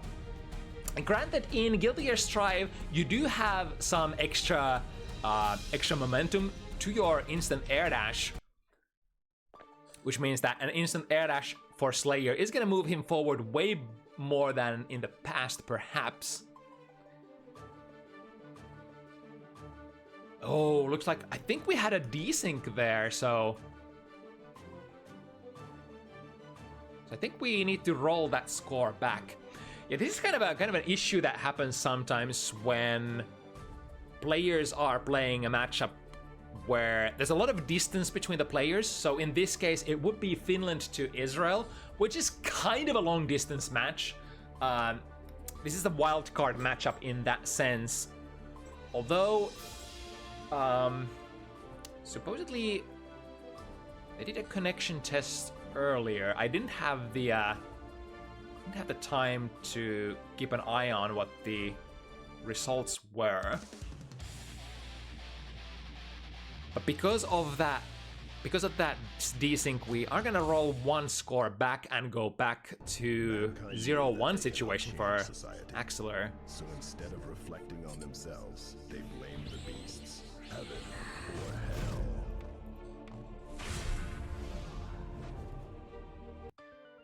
Duel 1. Let's rock. Alright, here's to hoping once again. The outer round start. Jumps out of the Master Hammer. That's sad. That's definitely one option that you can do. I think it's like one of the worst things that can happen to you versus Slayer. If you let Slayer reset their pressure into Master's Hammer, that's gonna be plus, what is it, 20, plus 26, builds a lot of risk, and basically gives Slayer like a left-right mix-up that is just not possible to be reacted to. So at least, if you can at least get a jump out, that should serve you pretty well. Of course, the most optimal thing is if you can tag, yeah, like that, if you can tag Slayer out of the air momentum instead and secure a knockdown. But due to the tricky hurt box situation with Master's Hammer, sometimes it's just, you know, it's just not meant to be. Also, I just noticed this Slayer color has painted nails. Cool. Goth. Attitude.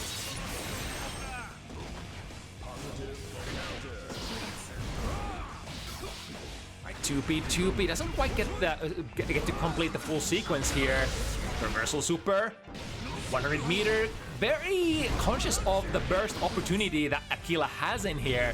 But Aquila just not ready to commit to the burst yet. This might in fact be a comeback. It wouldn't kill, would it? Oh no, chat room. I think it might actually kill. No way. No way. Not quite. Not even the last hit here. And of course this Last Horizon ain't ever gonna break the wall. And I think Last Horizon also doesn't give you the best frame situation either. So there's something to be said about trying to finish the round with Last Horizon and not being able to do so. If you spent the 100 meter, you're often gonna be like, all right, if this doesn't kill, I am probably not in as good of a situation where I could be if I just instead used the DOT or the Super Mappa Hunch instead, and then went from there.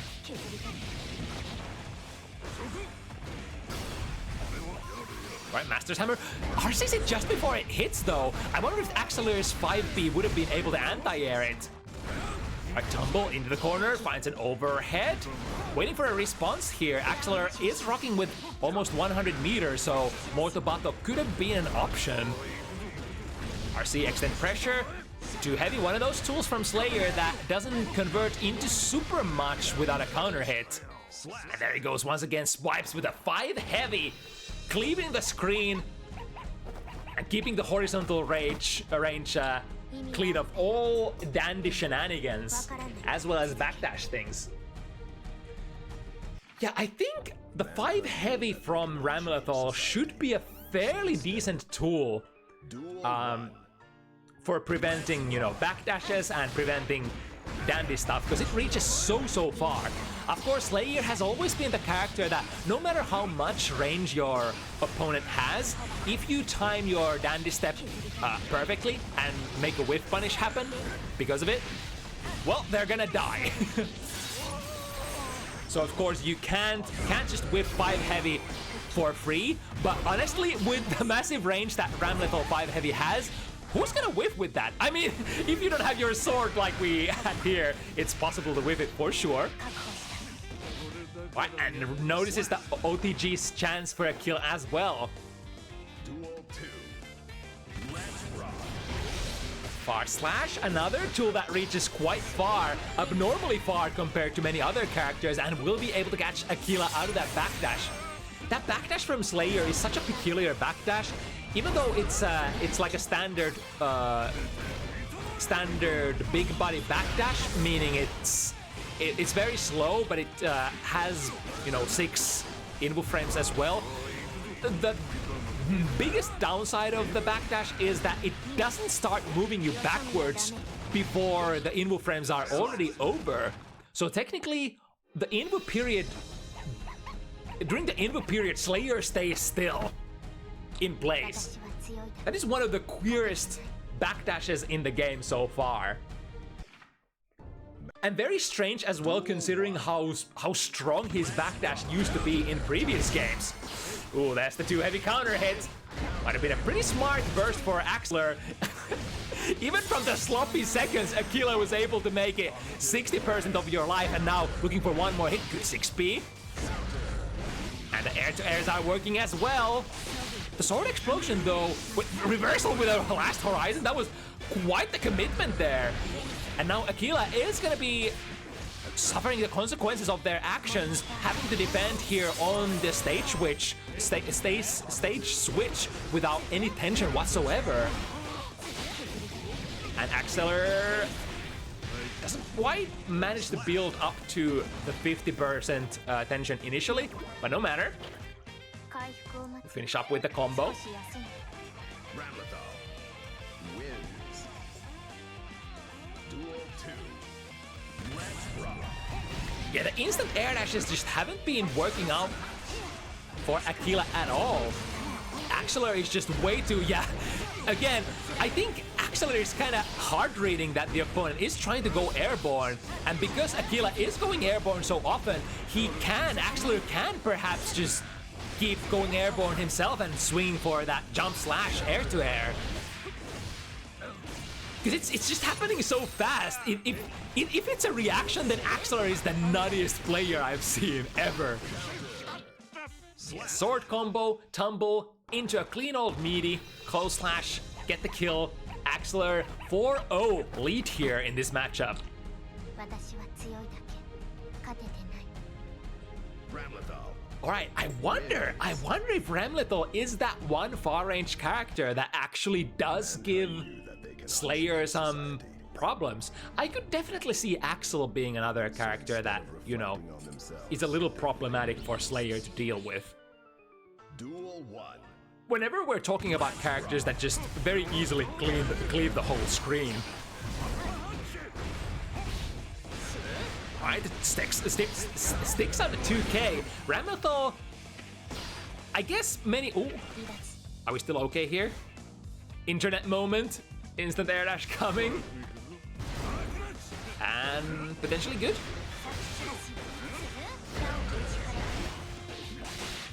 Luckily, these are both players who signed up with the quotation wild kind of connection request, so they knew what they were kind of signing up for going into this matchup. But this is I think this is just a bad internet day, probably for Aquila, as they said earlier in the chat. Perhaps saved? Maybe saved? As long as we don't get that nasty old desync here, which tends to happen when there's a lot of weird connection shenanigans. So this super is actually quite plus, even though Axler ended up dropping the combo. It is, in fact, turning out to be a happy little accident and giving plus, what is it, plus? It's plus something extremely absurd. It's got a plus Master's Hammer's numbers.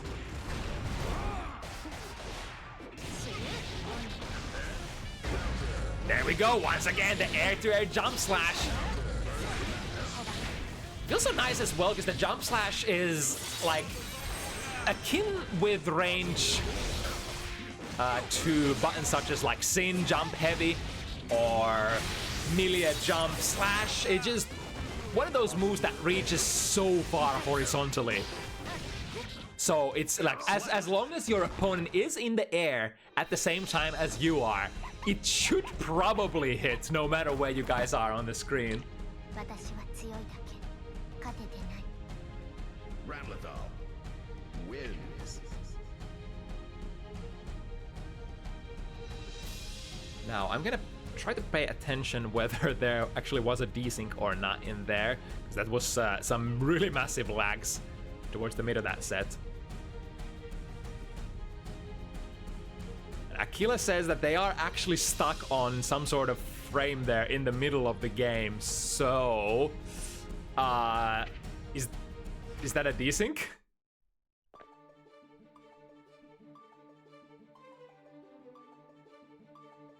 Gosh, everything is going wrong today in this matchup.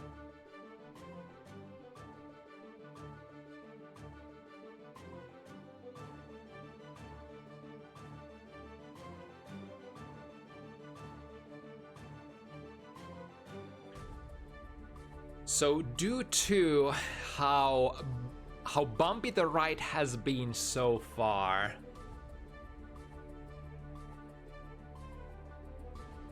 I think the players are probably swinging in favor of just letting the match go for now, because yeah, it's looking kind of rough, to put it mildly.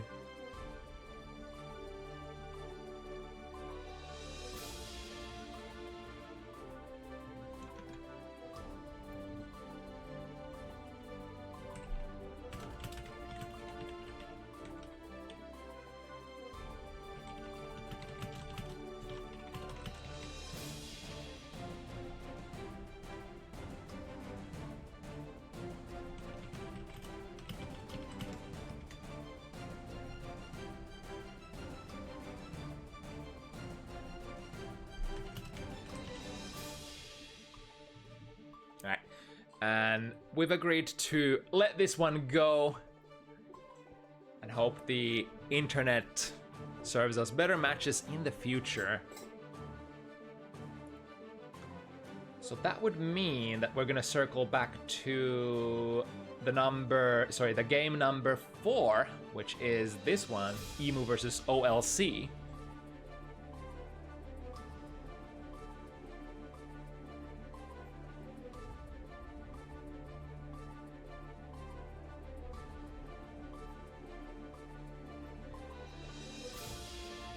So the name of the game here is two very aggressively oriented characters. We got the speed rushdown, lightning rushdown, if you will, in the form of Chip Zanev, and then we got the brawler rushdown in the form of May. May hits very hard, very same kind of situation as we've had with Slayer versus Pixies today. You hit Chip very hard with a good starter, and it's probably going to be a two-touch world. On the other hand, Chip is, you know, even though they are considered a speed character, Chip is surprisingly well-rounded for a character like that. Has like all the necessary good buttons to play neutral, super good movement speed to play neutral, to play whiff punishing game. You got the anti-airs, you got your DP, you got your fast buttons, you pretty much got everything. You got air mobility, dive kicks. Chip is one of those characters who just tends to have all the standard kind of tools that you would expect characters to have in a fighting game. which is one of the reasons why Chip has been a crowd favorite, kind of a character for a very long time, since the advent of Guilty Gear Strive.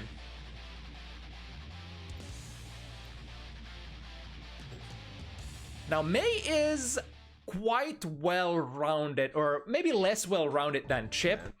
But there are some interesting quirks to a May's kit for sure.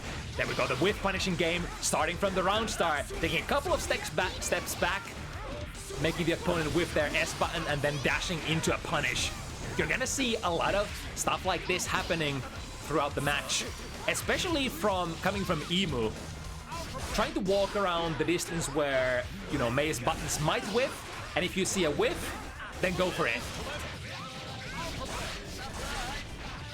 What OLC has to do to balance or counterbalance that is to try to work with spacings where you either are not gonna miss your buttons or then commit to buttons that have way less recovery, such as like your 2Ks, 5K, or I mean, May 5K is slightly an anomaly. 5K is more like a close slash kind of, sorry, far slash kind of a button, but like 2K is a very important universal tool for basically any character against Chip. Now that doesn't mean that you don't take any risks when you poke with faster recovering buttons like 2K. It just means that you're not necessarily getting true punished. It might mean that you have to forfeit the situation afterwards and just allow Chip to get a button on you, get some pressure on you, and go it from there. But I mean, that's infinitely better than getting punished for a lot of damage, right?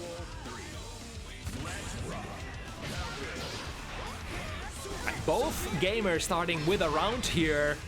Ehmu not quite able to pull out an anti-air there, swinging to the other side, plus frames from the clone, and finds a big counter hit close slash. Well, not ending up to be as big as we thought. Ehmu probably was worried about the burst, finds it in the end, and now, ooh, too much dash momentum. The other side seeing if OLC is ready to press a button after that plus clone. Tries to swing 5 heavy, coming down with that jump 2K. Here are the dive kicks. One of the harder to challenge dive kicks in the game, actually. Not a very traditional dive kick. It's like a multi-hitting drill kick, if there's any sort of way to describe it. Tries to get the kill with that shuriken. However, OLC was blocking and it did not deliver enough chip damage. But in the end, 2K secures the kill. Ehmu goes to 1-0 situation here against OLC. But we're just getting started. Duel 1. Let's rock. Ooh, 5 heavy is another option. Because 5 heavy from May is, even though it is a very whiff punishable button as well, it stays active for a very long time and keeps your hurt box fairly safe. So if Chip tries to extend himself into it, it's a recipe for early grain, basically. Counter hit from the Jump D, not able to convert it. Do you actually get anything for counter hitting with Jump D in Guilty Gear Strive? Used to be one of the staples for Chip to get a like a short ground tumble and then, you know, chase after the hit and get a big combo. Alright, backdash, preventing Ehmu from getting the instant air dash approach in. However, we are looping this. Funky Messai once again breaks the war, and now you're basically not only guessing for the mix-up on the jump in or the safe jump, but you're also basically, after you take any hit from Chip, even from that safe jump, he's gonna build 50 meter out of that positive bonus and then gonna mix you up with various different options that Chip has in, you know, in his toolkit. Throw break. Anybody's game here. Ehmu needs any hit with that 100 meter, converts it into a Genrozan, and another 50 to go. OLC not quite having the burst yet, although even if they did, probably wouldn't have gone for it either. The up dolphin catches Ehmu out of the air, Drill kick onto the ground jump 2K. Working like a charm once again. Jump slash with a counter hit. This will go to the wall. But unfortunately won't be able to get the hard knockdown, which is what you would usually want for strong pressure characters such as Chip. Oh, he was trying to bait it. I thought that was a back jump there, but Ehmu didn't hold the block for long enough, perhaps. But the 50 meter will definitely lead to wall. And spending the red wild assault to get the hard knockdown as well. Backdash, completely evading the diagonal alpha. Quick confirm into Bunky Messai because we had that tension bonus. And that will be the kill. Chip is such a dangerous character once you have that positive bonus. If you can work your way into the opponent's guard, Duel 1. You used to be one of the strongest characters in during season 2 times to just loop your pressure. Ooh, nice frame trap there, catching the up dolphin mash from OLC. Of course, the up dolphin is, I think is it low invulnerable very fast? Or it immediately goes airborne, right?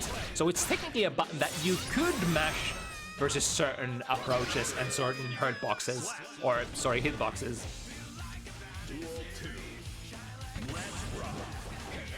I swing with the 5K.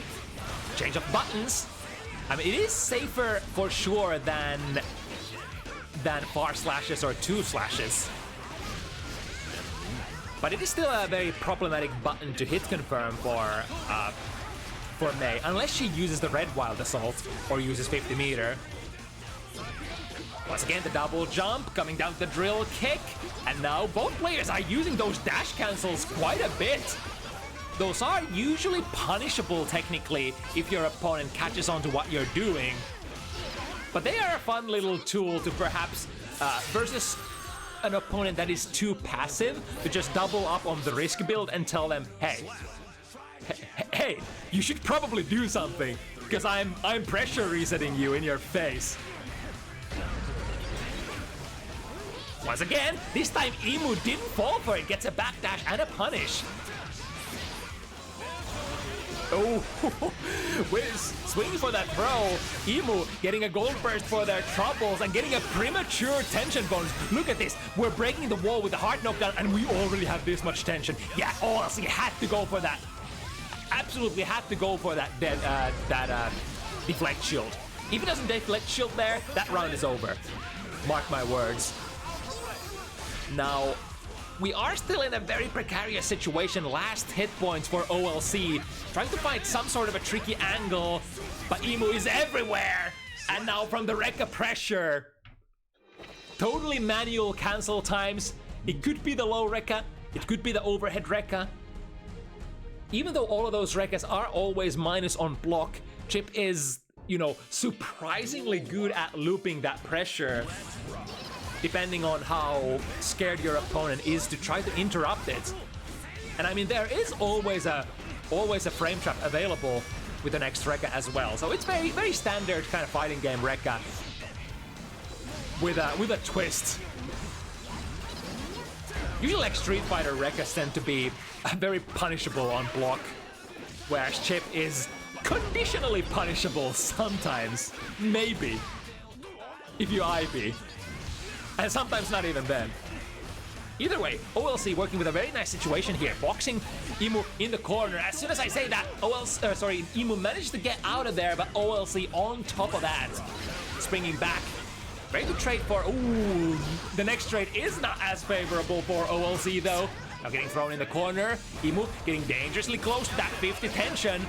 Wants to keep the position. Yes, this is exactly why Ehmu immediately momentum burst OLC into the corner. They wanted to do this. All Chip players wanted one thing, and it's so Bunky Messai.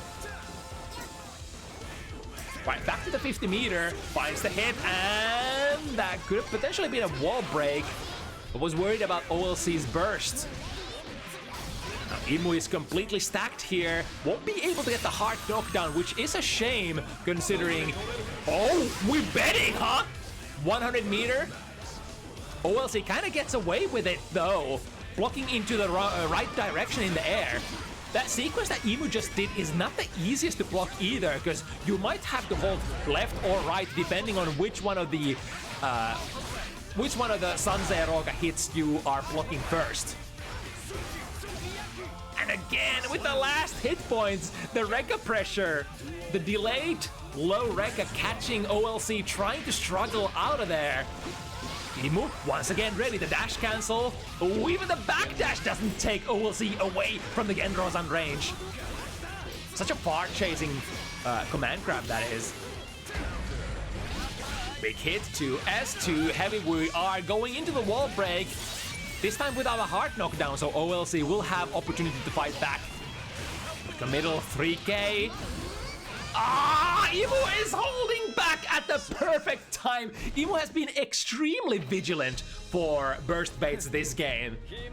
And some of those haven't really yielded much. But this time we get the big money. A lot of burst baits without using tension as well.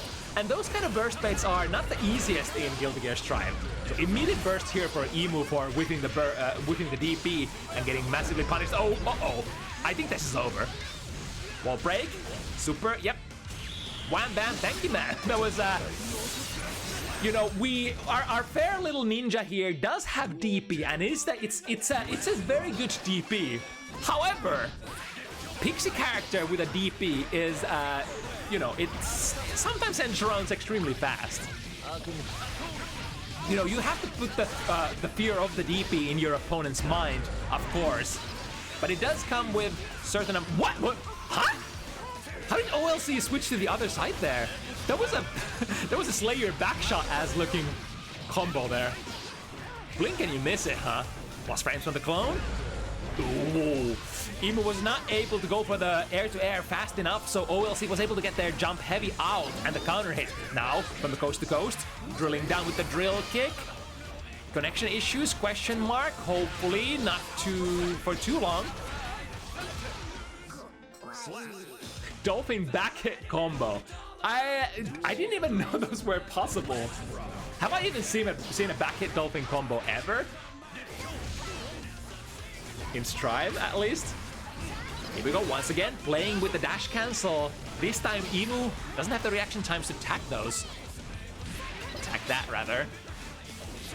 With the triple jumps, always making it extremely difficult to time your anti-air timings. And not just the triple jump, but also the existence of jump 2K makes Chip just extraordinarily difficult to anti-air from like normal jumps. To the other side, we got the kill. So close, not quite. Looking for one more jab potentially, but Ehmu forced to spend the burst here. But the micro dash 5K, the good old faithful, catches the horizontal dolphin. God, even though, once again, I tend to say this a lot, but even though this is 5-0, the contents of the match have been way more even than the score might suggest. OLC has been on pretty much on the last round every single game so far. Nice timing there on the gold burst.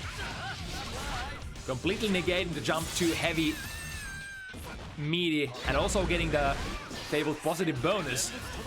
There's so much meter coming in. Look at that. Just spent the 50 meter and he already was at 75. And now tries to burst here, but this is a little bit of a hero kind. It's a massive life deficit that OLC would have had to fight through, and I think OLC also didn't have as much tension that they could have. Plus frames into a low. Oh, from the other side. Genro-san a little too far this time. May reaching for the jump slash, getting a counter hit. Immediate burst from Ehmu. Ooh, the air footsies that the Guilty Gear franchise is known for. Both players, Chip with the triple jumps, and then OLC May with May's jump D shenanigans. Just in sort of a what do they call it? The game of chicken. Who moves forward first in the air? Oh, look at that from the other side. Too bad the angle didn't quite favor OLC there, but that's quite the rare sight. Being able to anti-air chip from that jump 2K. And a very guaranteed performance there. Or sorry, very justified, or what's the word I'm looking for? Very deserved performance on that anti-air, getting OLC the first game of this set. And hopefully not the last to come. Yep, have to spend burst again to get out of that massively hard-hitting combo. Backdash into a whiff punish there on the 3K from OLC, and through the wall we go. Now, we could deflect shield, but it goes for the backdash. All right, my dude. I think a safer play is, of course, always try to resource burn so that chip won't be able to get into your guard. But hey, if you can RPS out of the situation resourceless, even better. All right, YRC back. OLC almost has access to YRC again, which was probably what Ehmu was thinking about there, or perhaps the burst that OLC had.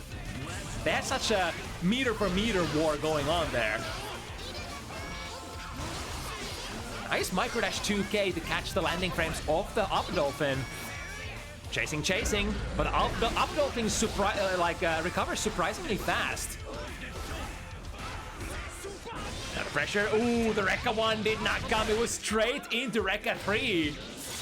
The overhead, and now able to make the 3K whiff, but OLC having the currency to save themselves, and actually getting way more than to save themselves. Find a really respectable hit.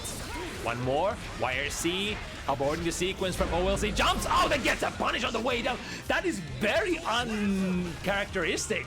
Usually the thing is, Genrozan recovers so fast that the opponent just can't jump out and come down with a button. It's just not doable, because Chip recovers first and can't, you know, do 6P there or another one of his anti-airs. But that time, I think, might have been a combination of OLC just jumping out very much on time, Mace jump slash having a good hitbox, and Ehmu just not being ready for the anti-air. Either way, life situation once again equal. This is the place where we have been so many times in this set already, where OLC so far has lost many of those games. But let's see if he can bring home another one in a row. From the other side, where are we? The blue RC slowing down Ehmu's frames and basically guaranteeing a throw there for OLC. There we go. The chase is on. The opponent is at 5, but as long as they're at 5, not at 6, it's still very doable. Mankind knew. Duel 1. Let's rock. Right, surprisingly good trade for Ehmu there out of that, because that counter hit 5 heavy was that sent OLC basically tumbling down all the way to the corner. And now, speaking of the corner, going into the bunky and the positive bonus. What's your play, OLC? Are we gonna backdash again? Oh, that hurts! We are in the opponent's guard, and look at the meter that Ehmu is building. However, the way out has been opened, and Ehmu bursts out of the corner situation. One good hit there could have ended Emu's life. We are a pixie character after all. Soft knockdown, so OLC definitely has some plays. Good jump PPP, but jump PPs usually in Gilding Air Strive don't lead into big combos. Trying to swing with an instant air dash jump heavy, jump piece again, everything trying to land a hit. Gets plus frames because they hit the diagonal alpha on round on an airborne opponent. But here comes OLC, has the meter. Is it gonna be enough? Very close. Japanese guts protecting our little druggy ninja. And a fake out. Cut down the arc of your instant air dash with a button and come down into a quotation meaty throw there. That's gonna be punished. 2K 2D. Ehmu goes for the momentum burst immediately and gets the wall. Definitely worth the burst here. Because now OLC once again in a situation, are you gonna deflect shield or are you just gonna take this meter build from Ehmu? Chooses to take the meter build. But it does make sense because OLC is up in rounds. Probably the safer play to save here. But is OLC actually gonna steal it? It ends up being Ehmu who has to spend the deflect shield. Oh, we're fighting for it, alright. Is it gonna come? Ooh, it does pop the ball, but it does not reach Mei in time. I like the idea, though. At a slightly closer range, that Zansei Roka could have potentially reached OLC before they managed to recover out of the ball.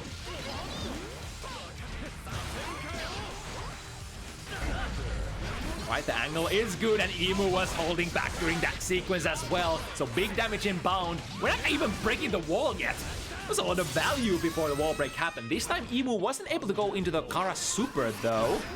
For players seeing the point blank situation, breaking with a burst, sorry, breaking with a throw, and that should be a wrap that round.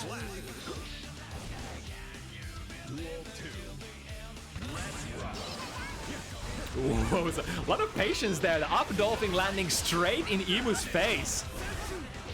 But it's sometimes a little hard to see where it lands, because I think, if I recall correctly, you can steer those dolphins nowadays, right? And again, the presence of mind. Ehmu sees that the burst is ready to be unleashed, and OLC once again tries to go for it. Why is he? Oh my god, he's taking everything away from OLC! With a couple of really sharp reads, the dual burst read and then into the wire C read, netting Ehmu the dangerous position of being at 6 wins on an FT7. You do the math.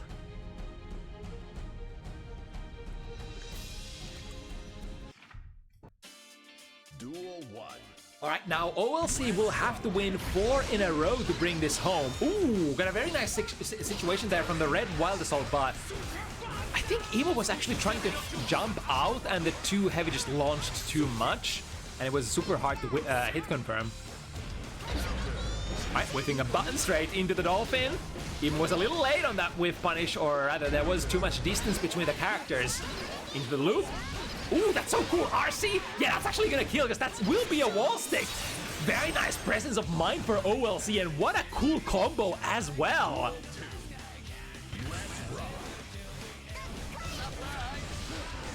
Ooh, the jump heavy actually hits on the way down, and here comes the pain train. 2 heavy counter hit. Ehmu is just frantically mashing on that burst so it comes out as soon as possible. But the damage has been done already, and now it would be a really massive comeback for Ehmu. Deflect shield, yep. Wants to push Ehmu out of the mix-up range so that we're not gonna have another Bunky Messai incident. At least forcing Ehmu to not get the heart knockdown, which is super important at the last active frames of that 2 heavy, getting an anti-air. Not a clean combo afterwards though. Jump over the beach ball. Ooh, here we go. Drawing a couple of jump P's. OLC also trying to fish for a 2 heavy counter hit, but the angle was pretty good for Ehmu. Ooh, no punish on that overhead. Here comes the step, or the dash cancel. And the splits, there's so much stuff goes under the 6P. Really nice read there from OLC. Exactly what the doctor ordered, to crush that 6P 6P neutral poke. Duel 1. Let's rock. Right now, Ehmu is slightly slowing down their game, checking out what are we playing next. The dash, oh, was a little late there, and the trade does not work out in Ehmu's favor, unfortunately. This is the most dash cancels I've actually seen in a set in a long while. And there's been like 50% accuracy for both players for getting value out of those dash cancels as well. Ooh, sees the first startup of the backdash frame, which means you're completely open to May's close slash. And May close slash is one of the most horizontally reaching moves in the game, I believe. Out of close slashes, that is. So very hard to backdash out of. However, this ain't gonna kill. And OLC is gonna have all the resources ready to defend with. But which ones are we gonna use? Swinging for 5 heavy, huh? I wonder what kind of read that was. But the upwards horizontal alpha was the superior maneuver in that situation, nevertheless. Ooh, jump heavy? Yeah, immediate burst. Went for the burst, perhaps a little too early. Was it precarious? Oh, you're dead, yeah. A quick tag on the noggin with that anchor close slash. OLC is really looking to still challenge Ehmu from that dangerous looking situation. 2-6. But now we're sliding in there. The DP once again. Too heavy hitting from the wrong side. So perhaps not available. Dolphin cancels there. Going to the wall, breaking it. Have to take the soft knockdown, but we're happily gonna take that because we have such a massive life lead already. Yep. Damn, that was so cool. It's another one of those situations where you have to basically detect the frame that you're fighting against and realize that, all right, whatever frame this is, because of the slowdown of my BRC, the opponent shouldn't be able to go into active frames if I just, you know, poke with my fastest button here, which would be the 5B for May. Nice catch out of the up dolphin. Lots of damage going in. And the hard knockdown. It's kind of like something happened in OLC suddenly in the condition of their life. Hitting the big Yamada. Not quite enough to kill. But once again, this situation, we've been here before. DPRC. OLC completely happy to take that. That basically emptied all of the resources from Ehmu. And now going into this 1-0, both players having their burst ready. Sorry, 2-1 situation in terms of rounds. The 3K once again, those are some very well-spaced 3Ks. Hitting with the tip end, and they're tending to find their marks as well. And not just the 3K, but also the DP RPS afterwards. Oh, there's the round again! He got the 2K pickup there in the middle. And just like that, weren't we in a 2-6 position just a couple of minutes ago? And suddenly it's 6-6. OLC making the comeback of their life. Duel 1. Let's rock. And now it's we have to leave all of that behind. This is the last game of the set. All of the damage or all of the data we've accumulated, it has to culminate to this. Who's gonna be the champion here? Here we go into a Rekka. Soon building, yeah, immediately. Ehmu was basically looking at the tension gauge there. Knew that the first conversion was not gonna go into Kara Super. They didn't even have the Kara Super ready to go for the second hit, but they knew the last hit would build enough. One more. Ooh, went for micro dash throw there in the last round-ending gambit. This could still be comeback for OLC. We are talking about May after all. Plus frames out of the up dolphin. Where's the escape? Downwards alpha hitting one fire! Jump D landing to the right side, left side, I don't know. OLC, one more hit. Perhaps tried to go for a too heavy, but the timing wasn't there. So Ehmu ends up being the first person to go into the set point position. Down rate jump D. Backdashes out of there. Neutral trade. Well, players looking for some sort of opening here. 6P will be it. Close slash pressure, you know it's Tribe. Finds it very far in. That was a fast one-hit confirmed into the Bunky Messai. And now Ehmu suddenly sitting very cute here. Meter coming back, we can RC this as per usual, and it keeps flowing, almost building back to the next 50 meter. And we still have a pressure situation going. What you gonna do, OLC? What are we burning? Almost blinking risk. That's definitely we can do something we can do against it. Jump heavy, counter hit. Ooh, another one. That's even better than the previous one. Ehmu knows that's very close to a kill. They wanna end the set here. The whiff punish, perfect spacing. One more. Ehmu, where's it gonna come from? Overhead Rekka, and Ehmu saves it. The comeback from OLC was so close, but at the very end, Ehmu tightens it up and reels it in. As we say in Finland, give them the give them the siima, which is kind of like a fishing analogy. You cast the lure, you give the fish a little bit of a and then you reel in the fish. You reel in the big juicy pot. Make it interesting, I guess. One way to put it as well. Alright, Ehmu. That was a really good set. Ehmu clearing it 7-6. And that means we are moving forward to the big boy matchups of the evening. We've got, once again, the Norwegian power duo inhabiting the last matches of Bounty Hunters. First one gonna be this time Bliskke Sin, who will fight it against Decoy Snell Jacko.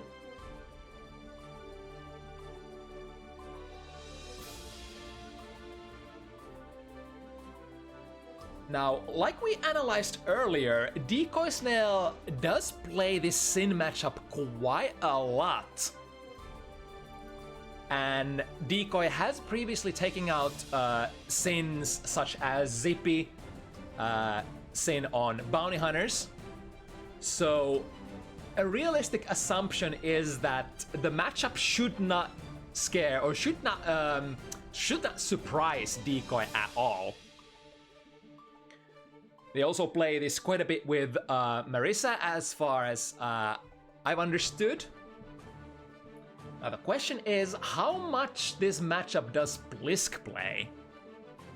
This is one of those rare matchups in the European front, and I'm not super sure if Norway has too many active Jacko players.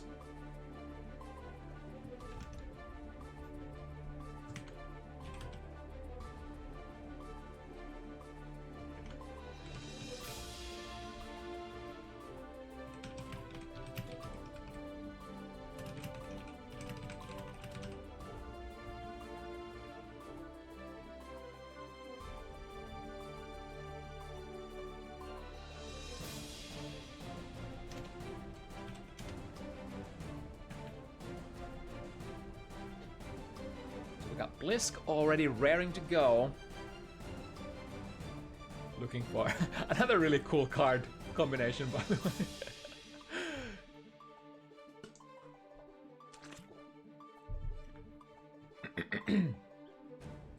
So some of the nice tools for this matchup, of course, for Sin. DPs are very strong against Jacko pressure.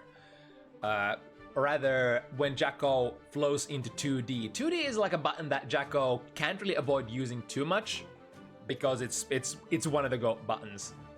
Period. Whenever you block 2D, there's a particular RPS where Jacko only has two different means of being safe against the DP. One being going into the whistle, which one is it? I forgot. Is it the one where you procure back your minions, which will make you not minus enough to get punished by DP. The other option being pick up a minion and run away.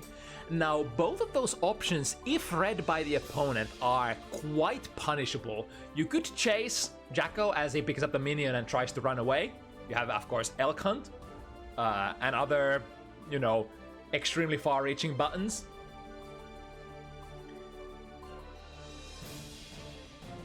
So you're gonna be very careful how you run pressure against this Sin Kisk character, because remember, it's one of the one of the most dangerous DP characters, definitely the strongest DP character in the game at the moment. Not only do you have really good payout, you can go by spending 50 meter, you can break the wall basically everywhere, but you're at the moment the only character in the game who also gets just straight up close slash or 6k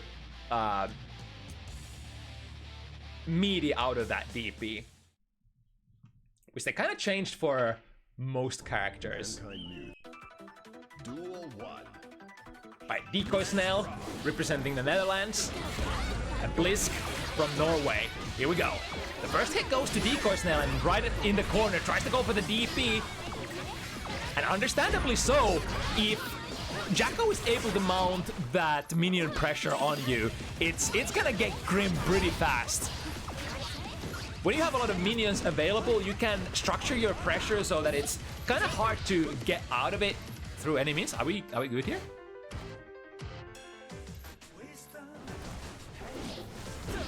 Alright, looking good.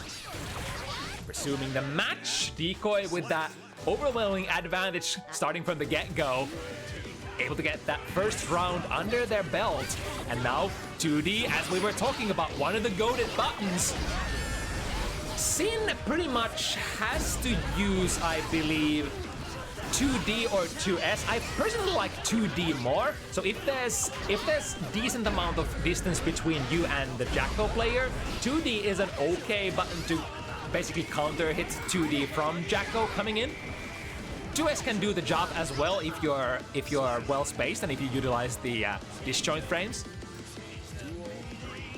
But I think that Jacko 2K is the biggest demon button that Sim players will have to somehow learn to deal with.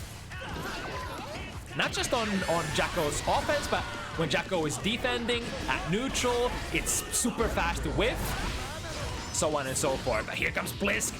Should be getting, not getting the full sequence here, but maintaining the position in the corner, which is perhaps even more important than getting the wall break here, as we are hunting for the last hit. And Blisske, even though Decoy had a very explosive start there on the first game, or on the first round, Blisske making the comeback, pulling off 2 extremely quick rounds back to back. Sinkisk is definitely that kind of character. If you let him start the snowball, he gets out of control extremely fast. And Sin has very, very similar economy to Chip in a sense. Any hit can lead into wall break, and then you just flow into more like impossible to make stuff pressure and get any hit into super, and it just loops over and over and over again. Being a little careful here against Decoy Snail's potential reversal super, which allows Decoy to get out of the sticky situation. Activating the blue here. There we go. And while the blue is active, you won't be able to destroy the minions that are currently already on the board. 6B into a full minion juggle. 2 extra minion. Oh, where did the other minion go? Hello? Depending on what you choose to launch the minions with, they do have different kinds of different amounts of momentum and have different kinds of angles as well. And certain launchers, such as the soccer kick, will give them different properties as well.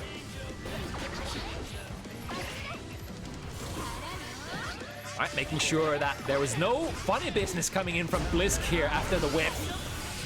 Tyrant, if we, not getting that clean hit here, but nevertheless, if you're close enough to the corner, the non-clean hit version of the Tyrant Barrel will drop them in the corner with decent amount of frame advantage, still allowing you to press on. Here we go. Decoy is threatening with that corner pressure with minions. Which did prompt Blisske to, oh, hello, using the L count as a makeshift command dash, getting out of the corner and flipping the positions. Now big close slash. Here we go. Hard burst bait. Is it gonna come out? There it is.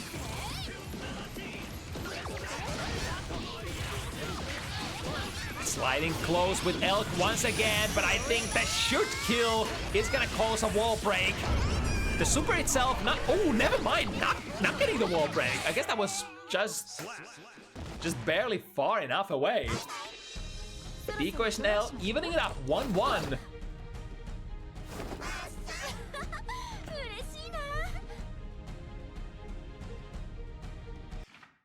Alright, it is on. Duel 1. And every single hit, every single knockdown will count. Oh, nice whip punish there. I was talking about that the 2K from Jacko being so hard to whip punish, and this guy Blisske just casually pulls off a whip punish with a bar slash no less. Right through the wall. Just going in with the classic old close slash. The Guilty Gear Strive special. The best party starter, the least pro-Reddit starter of them all. Always leading into plus frames, or well, for most characters leading into plus frames, and being notoriously hard to backdash out of as well. The staple of many characters for, you know, going into your most freaked up situations. Ooh, frame trapping with that elk too, which also leads into some really nice potential avenues for damage. Decoy, getting a cool juggle there once again. Blisske bursting out just before the wall break has any chance of coming out. There we go, the 2K. Catches the landing frame out of the jump heavy. And Blisske comes in with the late air dash. Close slash into overhead, good blocks for Decoy. And OTG is enough to take the game.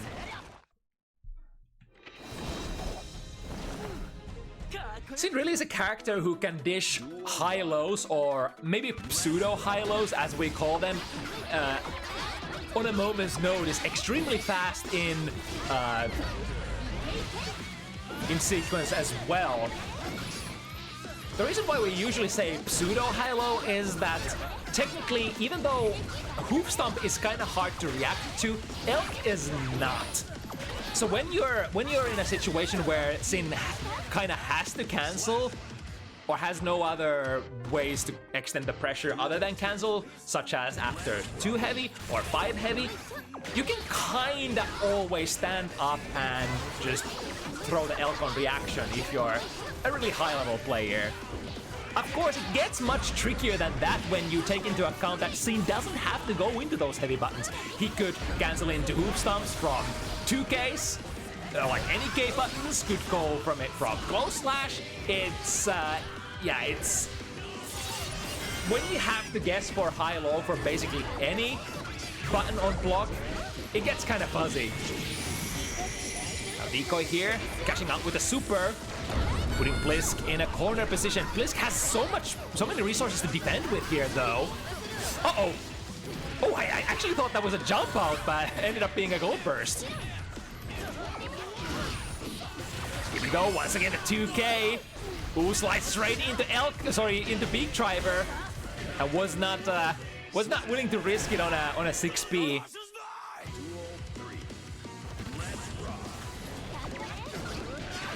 Right, good 6P reaching so far. Horizontal reach is definitely one feature that Sin 6P does possess. With a low-calorie route. Not getting the wall break, but we're still in a very decent position. And remember, Sin Kisk is one of the best characters in the game for boxing the opponent in the corner.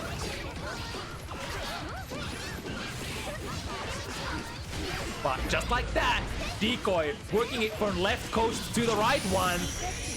Baiting the DP, breaking the wall. And now, let's see what kind of a sequence we're gonna go with. Are we gonna take out minions, or are we gonna, yeah, just place with the safe ones?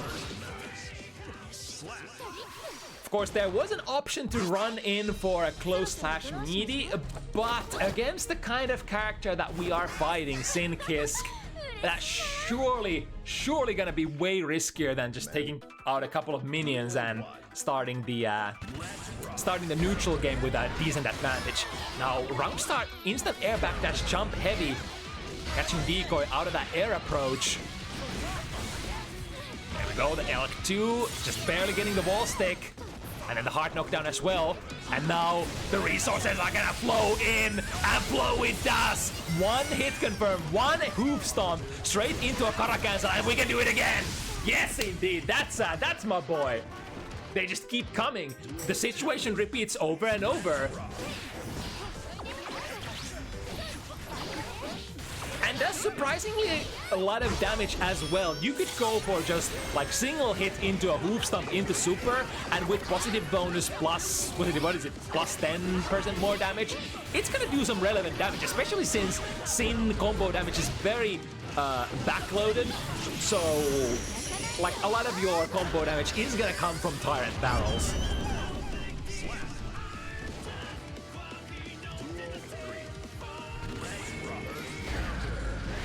Bar slash is gonna be close enough to go into that too heavy maximum BMB combo. Half of your life gone, and then some. Looking good for it. Oh, lucky for Blisske. Wait, did Blisske miss that button on purpose? Usually you would dash in on a close range distance, and if he played it, like if close range comes out there, the deflection definitely works out. But because bar slash is a little slower button, he ended up whipping and being a brilliant 10,000 IQ play. However, decoy's nail not quite done yet. The opponent has 50. Oh, hello. We good?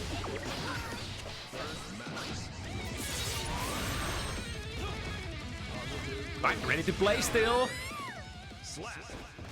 Dash jump to the other side.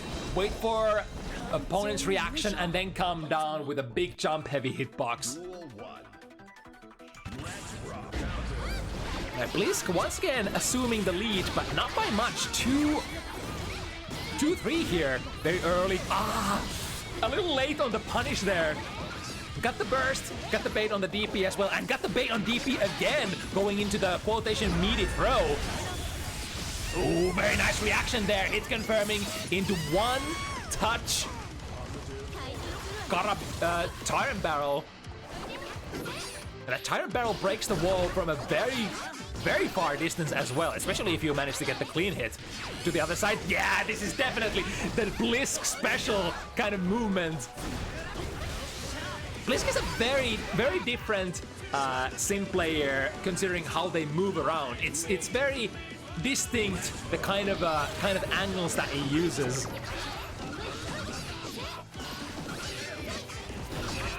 Just trying to get rid of the minions. They are dealt for now. Missing with the jumpy, and Decoy Snail meets Blisske in the air with their jumpy of their own. And even though this super doesn't do too much damage, the super damage plus the guaranteed 50 or then some wall break damage is surely gonna take the cake this time, this round. Nice! The 2D under the jump heavy. Remember, Sin is one of the shallowest hitting jumping characters in the game. So moves like jump heavy or jump heavy, jump slash, like pretty much any of Sin's buttons are extremely easy to low profile under. So your anti-air plan against this character could potentially consist of just hunkering down and crouching down for the most part. Ooh, Mr. Juggle. Got the close slash punish though. We have 100 meter. Are we gonna RC this? Could it be a kill actually? Let's see what Decoy chooses to do. RC, yeah, we're going for it. 5D juggle, and it's enough. Good presence of mind. And putting it 3 points even once again. Neck to neck, back to back. Slowly moving on to the mid game of this FT7 set. This is usually around the time when one of the players, if there is some sort of momentum switches or decisive win streaks, it's gonna start happening around these times. Going into the juggle, keeping it fairly burst safe as well there on the ender. Let's see. Oh, it was waiting for it. They were waiting for it for so long. They were so sure that Blisske would eventually commit to the burst. But now, dropping the combo, I think that's very smart. If they go for the wall stick, they will not have enough resources to break it with a hard knockdown, so that would mean going back to the neutral, which is certainly not a position that Decoy Snail wanted to play there. So dropping the combo early to play as effective of a meter situation as possible. Here we go, plus frames once again, +2+. Even a far slash will be a potential frame trap from that situation after the L2. Swinging a miss, the far slash, of course, misses on the 2K. Oh, big counter hit, however, no cash out. And the throw is actually gonna be just enough damage to finish. The slightly rarer frame trap that you're gonna get from that like 2K into 6 heavy. That 6 heavy to counter hit there happens only ever so often, and sometimes Sin players tend to forget, oh shit, this is like one of the biggest counter hits I can score. What am I gonna go for? But the answer is surprisingly simple. You just link 2 heavy. Sometimes you might have to do micro dash, I think, mid-screen. There we go, ready for the 6B. And even though you do that late air dash from a very close position to the ground, as we said, Sin jump slash, Sin jump heavy, all of those buttons, they just don't hit very deep.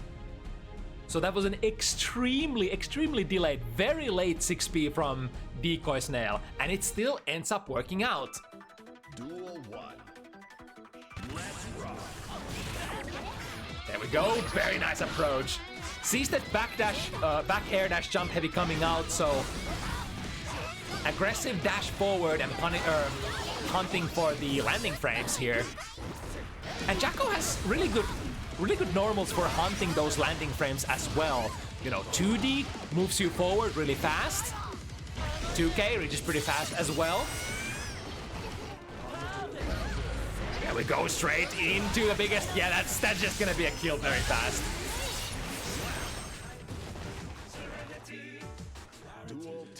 Decoy might have been trying to go for some sort of a reversal option there. Once again, 2D. I think Decoy Snail is very on top of, you know, how to punish Sin when airborne. Once again, just waits for Sin landing next to them and gets a throw. And now we're mounting a couple of minions worth of offense. Slightly unfortunate timing there on the wall stick. Was not ready to unleash the super, but still with a massive amount of life lead, Decoy Snail ain't gonna yield this round. And in fact, this is a big one, big opportunity for Decoy.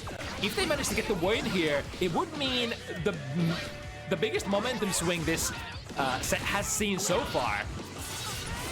Like we predicted, it's usually the 3-3 position where it starts swinging the momentum. Jump heavy counter hit for Blisske. Into the corner we go. So many resources to defend with for Decoy Snail. Good time bomb has been set. Is he gonna? Oh no! Once in a lifetime combo for Blisske. Not hello? I was still okay. There's really peculiar delays there sometimes in Bliske's gameplay. I wonder if it's like something is going on in the background or something. It was a very peculiar kind of combo that Blisske had to go for there. So Decoy got a self-explosion from the minions timing out. Was popped in the air because of that, which caused Sin's combo to be extremely peculiar. I've never seen a combo like this. I've never even had an opportunity to go for a combo like this before. So no wonder if Blisske was a little befuddled by what was going on there. His controller being complicated, right?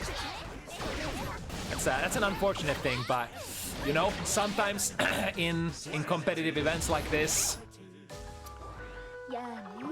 it's you're always responsible for bringing equipment that works. It is what it is. Let's see how much that is gonna plague Blisske from going forward. Nice movement, the jump B on the way up, and then jump heavy from when coming down. Finds the angle, jump slash into Akara Super. Looking good. Once again, the opponent has full attention resources ready to go. But I think it's gonna be RC'd. No RC! Okay, a very delayed RC there.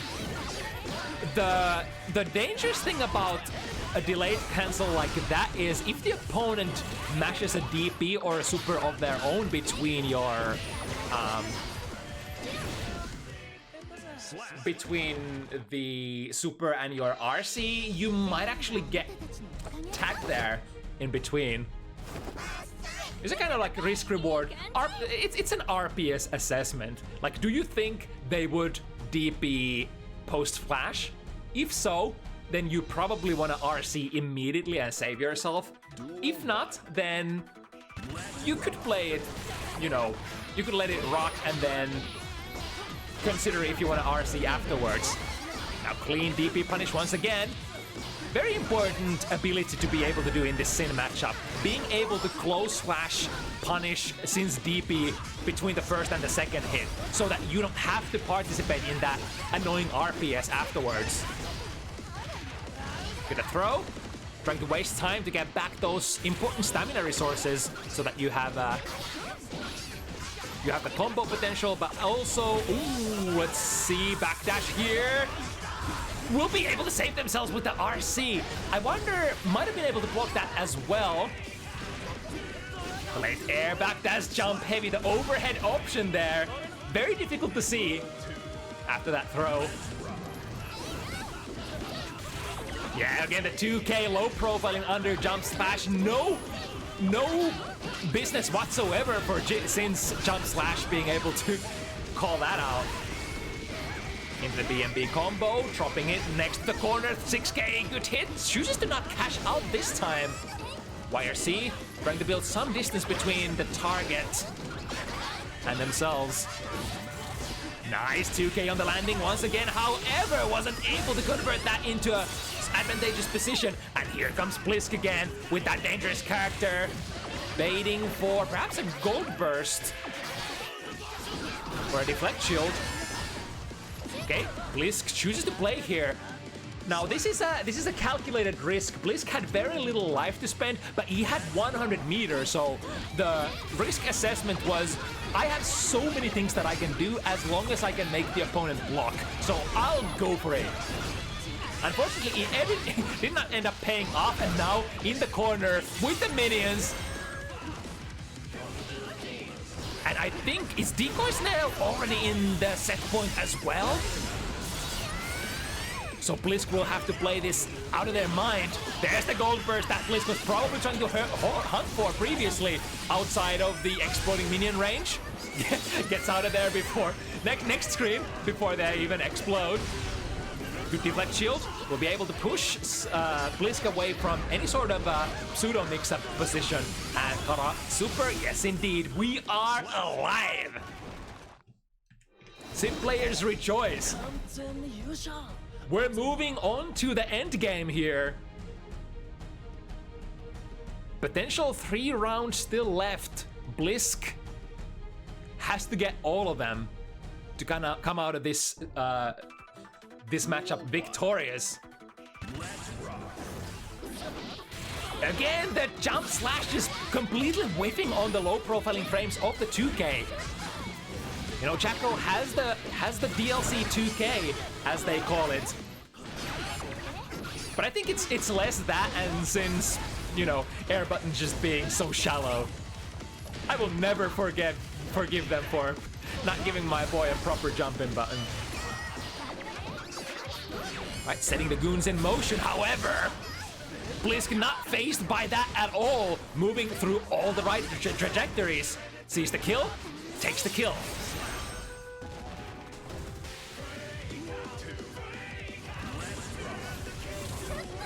Right, just in the nick of time, being able to backdash out of that incoming 2D, which technically meant that the 2D wasn't quite perfectly timed as a punish. Backdash straight into the overhead, cashing out Clean hit here. Oh, that was a clean hit, but wasn't able to get the wall break, so must have been a couple of pixels away. Now good reversal from Decoy Snail. Completely reversed the situation. Is able to build or give Decoy enough time to summon a couple of minions, which did help them in that juggle combo. And now Jacko should be, I was about to say, preferable situation for Jacko, as you should be the character who plays the neutral slightly better. But Sin, Blisske finding a way in, making it work. 5 points, 2 more to go. The Viking spirit has been activated. What is with all these Norwegian players? I swear. You know, Strelitzia every single time, Maria every single time, and now Blisske doing it as well. Making it very interesting. Ooh, didn't have the 50 meter to convert into a Kara Super, so went into a double up the reaction check with Gazelle instead. But now here comes Decoy, setting up the minions. Ooh, blue RC combo. Not sure what Decoy was meant to do here, but this will be a good reaction, or rather, not really reaction, but a good RPS option. Usually catches basically all of Sin's special move cancels. You can make big driver cancels airtight, but you know that generally doesn't lead into the best of situations either. With the juggle, drops the juggle, and Blisske is ready to bounce back into it. Kara Super once again. Gets the second stage above, clean hit, and now Glow Slash. Ooh, that would have worked out, but I guess went for it a little too early, or perhaps a little too far. Either way, Blisske in a dangerous situation, has to burst there, burst immediately, but so does Decoy. Positive bonus. RTL, there are a lot of options here. Cancel. Now tries to drift out of the situation. Jumpy coming down actually prevents Blisske from getting into the position. However, the air dash once again, the Blisske air movement gets in there. And Blisske lives to fight yet another round. 3 more rounds to go. But they will all have to go in favor of Blisske. Jumping over the minion, very nice, goes for the attack command. The attack command hitbox is quite large, so even if Blisske was basically outside of the visual hitbox, it still ends up hitting. Now, big counter hit, however, Blisske was out of stamina, so won't be able to convert that counter hit Elk 2. Now looking for one more hit, low, into a throw, there might be a burst, there it is, and it's punishable! The only time when it's punishable, the dichotomy of the bursts. You choose, do you want the gold burst? But if you whiff, you're gonna get punished. If you go for the blue burst though, it might reach the opponent. However, you are punishable if they are next to you. The RPS, Blisske, fighting to 6-6. Man. Duel 1. Once again, it's anybody's game at this point. Round start DP, wild option, no reaction from Decoy this time. And remember, Decoy Snail has been super good at dealing with the point blank DPs, always punishing him with a close slash, but it gets a little fuzzy. It gets a little tricky when the DP comes from so far away. 5 heavy, no conversion. I think was probably trying to hard bait for the burst. Now let's see, close slash, are you gonna recover in time? Nope, not this time. RC, and Blisske surely gonna hold the burst. No, Decoy Snail actually thought that Blisske, and the disconnect at the most crucial moment. But surely that controller ain't gonna disconnect anymore. So all Blisske has to do is take 2 rounds in a row. DP strikes through, couple of hits, too heavy, that's gonna be big. Might be so close to, yes, indeed, will be able to build into that 50 tension just in time. Kara Super, and now, big question, would Decoy save the burst? Or would they try to use it here and end the set? We're gonna have to see how this, ooh, nice attack command. For a second, it looked like the jump heavy was going over. The late air dash, Blisske style, coming in, plus frames. Get that throw, and now gold burst once again, the go-to tool for, oh, no, did it disconnect? Okay, he's back in. Activate, blue. Sorry, I think this actually, no, this is blue. And that's gonna be it. Blisske was so close. Perhaps I guess we shall never know if the round would have ended in Bliske's favor if the controller didn't disconnect there. Wins. But yet another nail biter. Blisske fighting tooth and nail. But in the end, Decoy's nail, the counter sin specialist, makes it out of this matchup barely by the skin of their teeth, by the tooth of their minions, by the, I don't know, some shitty analogy that I'm gonna go for next. Either way, good hustle. It's just too bad that I think hasn't Blisske had that problem earlier as well. Is it time to buy a new controller?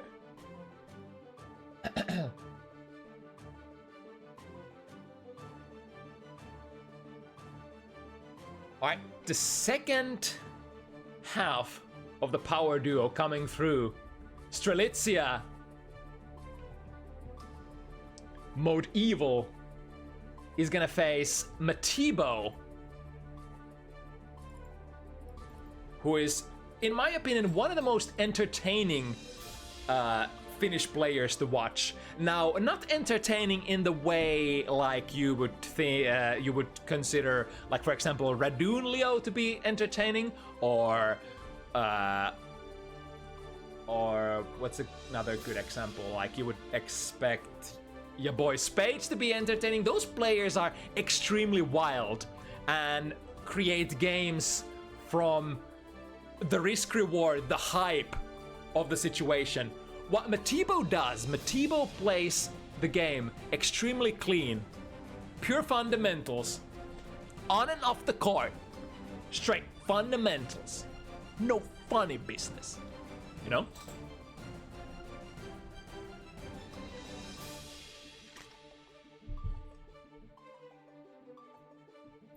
But speaking of funny business, it's that funny character, that Shadow Wizard Money Gang, Strelitzia Aska. One of the strongest Aska players in Europe at the moment. I mean, kinda goes without saying because this character is so damn hard to pilot that you just don't have a lot of Asuka players, period. And the ones that you have, only a handful of them are gonna be standing at the top.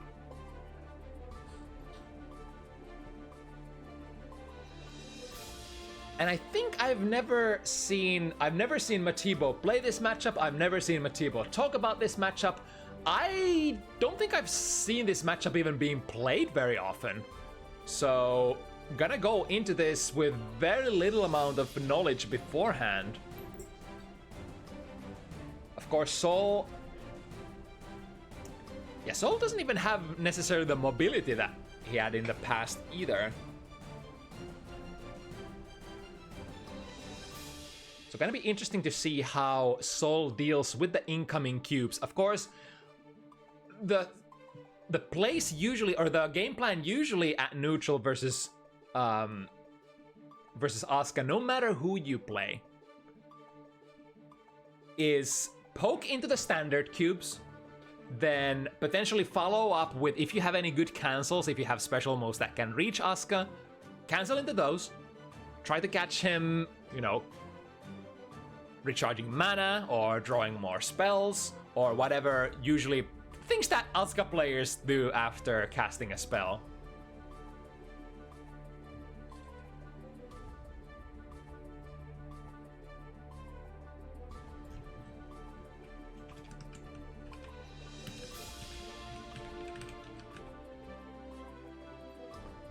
Let's see, do we have Strelitzia already in the lobby?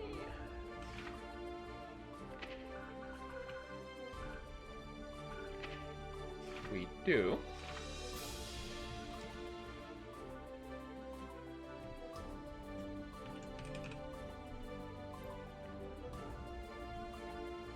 All right, and we are ready to head into the heat of the battle. Two hard hitters, some of the best of Norway, some of the best of Finland. Matiibo is such a what's the what's the word I'm looking for? Such a trendy player as well, because like he hasn't been like it's only been like since around after install that Matiibo really started, you know, grinding the Guilty Gear games again. Instead of reflecting on themselves, they blame And when this man puts his mind into it, he usually produces really good results. If he has time to play, if he has motivation to play, it's always beautiful. But we have the same kind of, you know, hard grinding, hard-working kind of player on the other side here, Strelitzia. Now trading straight off the bat with the Vortex. I think the Vortex is probably gonna... What? the minimum range didn't actually get there in time. Vortex under the cubes once again. I have a feeling that we're gonna see quite a lot of Vortex as an RPS play against certain types of cubes. But as per usual, when you don't have the kind of spells that can catch some of your opponent's ground approaches, 2D from Asuka is always available. It's a projectile spell that can be fired even without having any spells in hand, as well Strelitzia had here. 2 Screamers. Gonna convert that into drawing more spells. Ooh, nice there. Tries to go over the Rainbow Cube with a Bandit. Uh-oh, that's a lot of... That's a brick hand if I've ever seen one. 2 teleports and nothing but utility.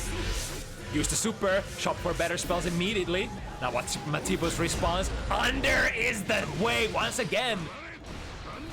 Of course, the assessment going through Matiibo's head every time that he sees what cards Strelitzia is holding, is any of these cards able to prevent me from diving under and going Vortex?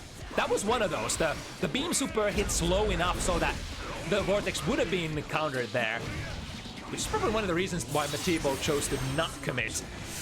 But this hand, once again, not looking very good. He has 50, he can cast. Not casting it yet, there we go. All right, what do we get? We got the auto refill. Ooh, missed chant there, I think, on the S button. God, Strelitzia is not having the bestest of lucks here. I mean, I take that back. Actually, getting knocked down with Arpeggio and Teleport in hand was probably the best in slot after all. But I mean, if Strelitzia didn't get that hit there, it would have been pretty bad. Now, just teleporting boldly in front of Matiibo's face. 5k anti-air into a conversion. Until the mana shield is broken, it's not gonna hit too hard. Oh, it's gonna be broken here, all right. I think he's dead. 1 Volcanic Viper more, doesn't even need it. Oh, Fafnir, hello. Launches himself across the screen, Jump K chasing and finding its mark. First one going in Matiibo's favor. Yeah, I gotta say the card luck wasn't the best there for sure for the first game of this set. I mean, there's another option that Strelitzia can definitely represent here. If we have Vortex coming, I can of course choose to not do anything. I can choose to not cast spells. I can just block, and then we get to punish Sol on the Vortex recovery. All right, 5B, able to open the gates. Lots of damage coming through. Ooh, this is a lot of good stuff. This will be able to hold Matiibo down for a very long time. Trying to backdash out of there, but the Matiibo's 2k, the little stanky leg, finds its mark. And Matiibo cashing out as hard as possible. YRC, get off me. Standard cubes, and going for the overhead at the end. Now starting with a DP spell here, but hopefully, probably, usually, you're not very thrilled about, you know, having to go into an RPS situation where you might have to spend the DP spell. Nice. Didn't have any immediate attack spells, so getting that anti-air was really big for Strelitzia. Now we have the buffs enabled as well. Looking good, looking good. No DPRC available for Matiibo either. So any kind of guess that they make here will have to be final and withstanding. Probably hoping to get an arpeggio out from that teleport. We'll be able to get it nonetheless. And then between the volleys, the high-low built into the character.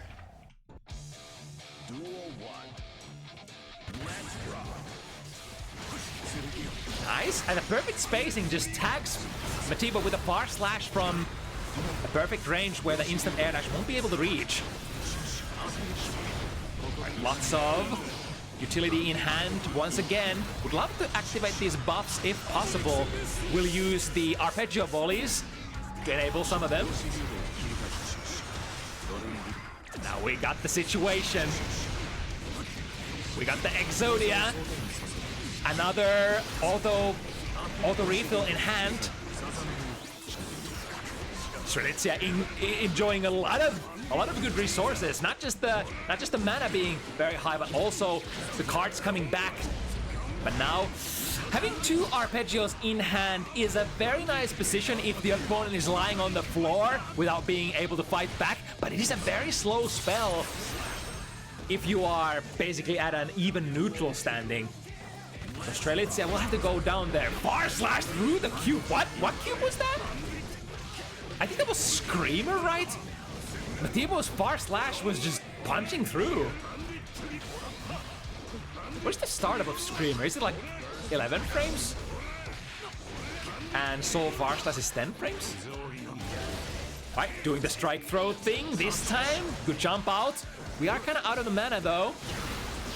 Nice prediction. Screamer preventing Matiibo from getting in, and now it's starting to flow.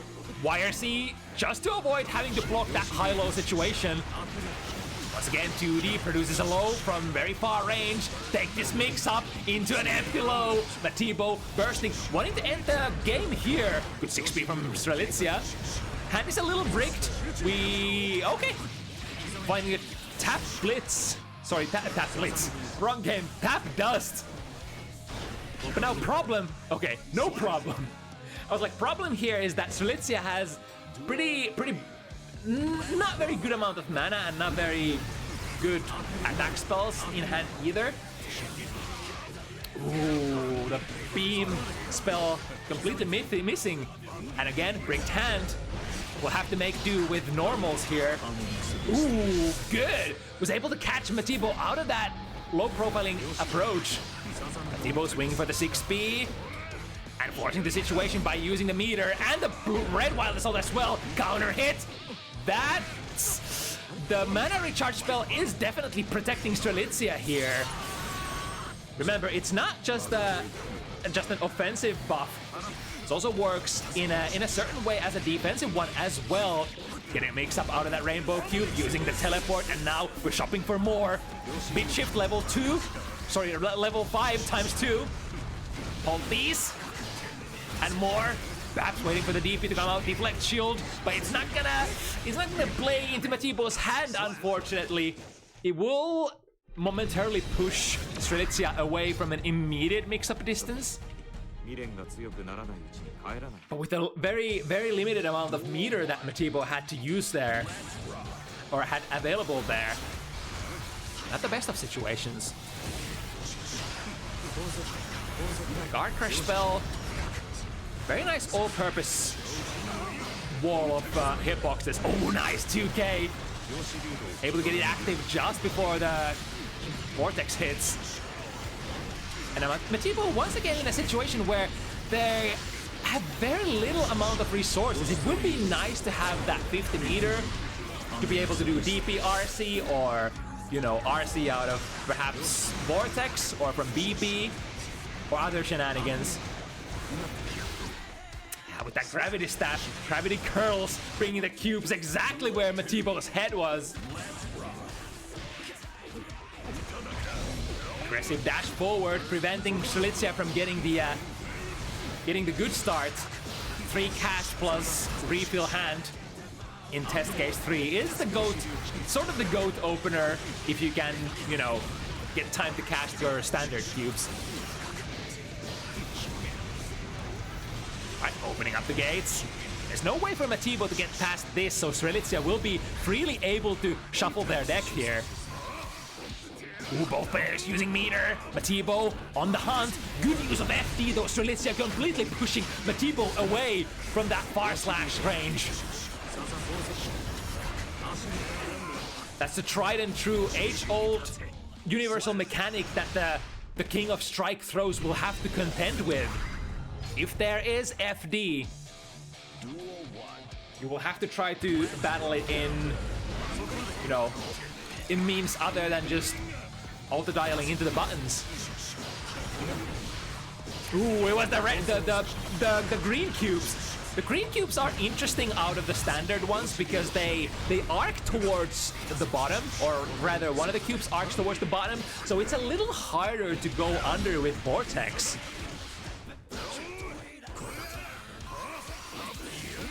It's Matiibo getting the hard knockdown. Strelitzia still holding really balanced amount of spells here. A couple of teleports to get out of the corner if we get a jump off. Oh, unless Matiibo is completely on top of it. That's the old school Guilty Gears air throw. Got the jump off, but completely prevented the teleports from going online. Now, acceleration staff. Oh, okay. The last hit of bit shift actually curls enough to prevent Matiibo reaching the destination here. RC, 6B, yeah, knock them down. We still have a teleport for mix-up, but we would like some... Uh-oh, only utility in hand. Matiibo, though, Matiibo hesitated and didn't chase. Perhaps a lapse in Matiibo's concentration. It's usually one of the situations when you want to aggressively chase Asuka players is when their hand is quotations bricked, when they have no offensive spells to offer whatsoever. But Strelitzia gotta teleport backwards. Ooh, immediate burst, but Matiibo was still low profile there.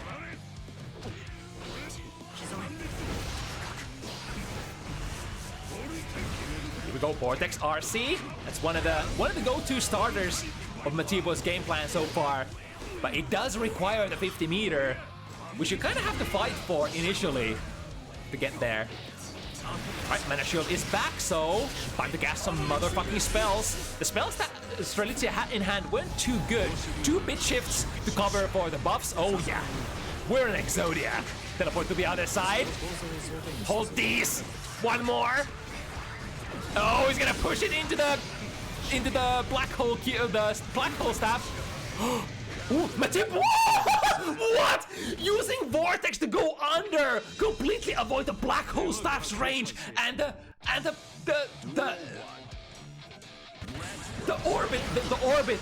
orbit is too far. Matiibo finds himself in a perfect close slash distance. That was a great play there. And I wonder, certain cubes, if you have certain cubes orbiting the black hole staff, then there should be openings for characters who can go extremely low profile, such as Soul. Man, that was actually sick. Now, spending some of his life to recharge mana really fast. Here comes the BB.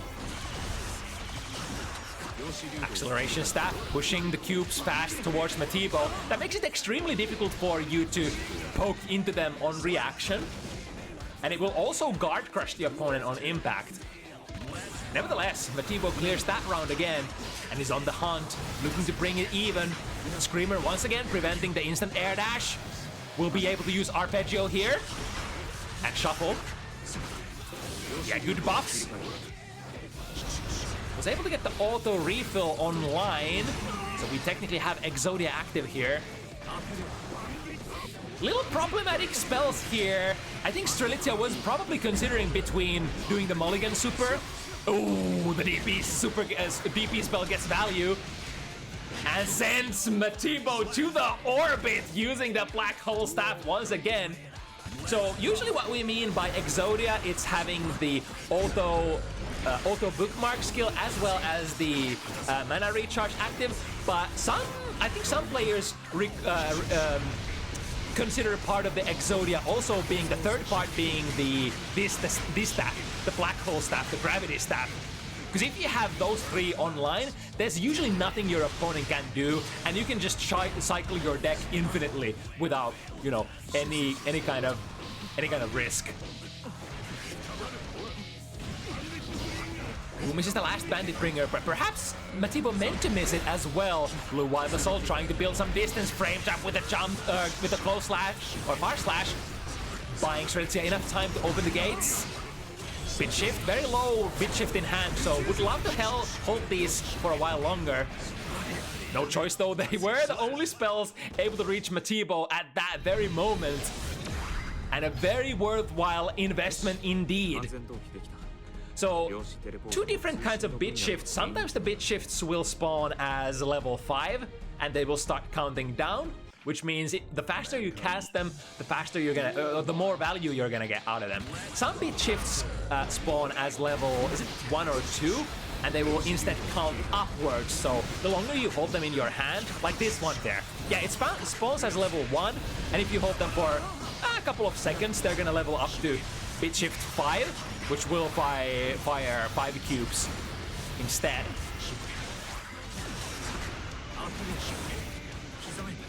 There's Matiibo initially finding a hole to jump out of, however, Strelitzia from that air-to-air confirmed. Bricked hand won't be able to go into the Mulligan Super, but we can still play the safe jump.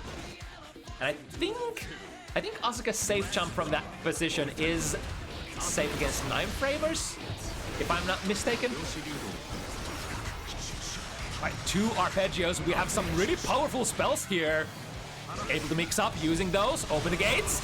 To the other side, Matiibo goes with the right option because Strelitzia mixed up with the teleport. Couldn't block against the gold burst there. And now only 1 attack spell in hand. Would need to push. Oh, there we go. FD pushing Matiibo far away. Unleashing the particle cube. And now, quick draw. Good block by Matiibo. The left-right has been cleared. Ooh, Whip punishes the 6k. But a little too far. Won't be able to Gatling into a proper combo. Give me something better, says Strelitzia. These are fine. Mana coming. Bit shift. Guard break. Yeah, all the tools that you need to completely decimate the opponent from that position. Strelitzia plowing forward in this soul matchup. 5-2 now.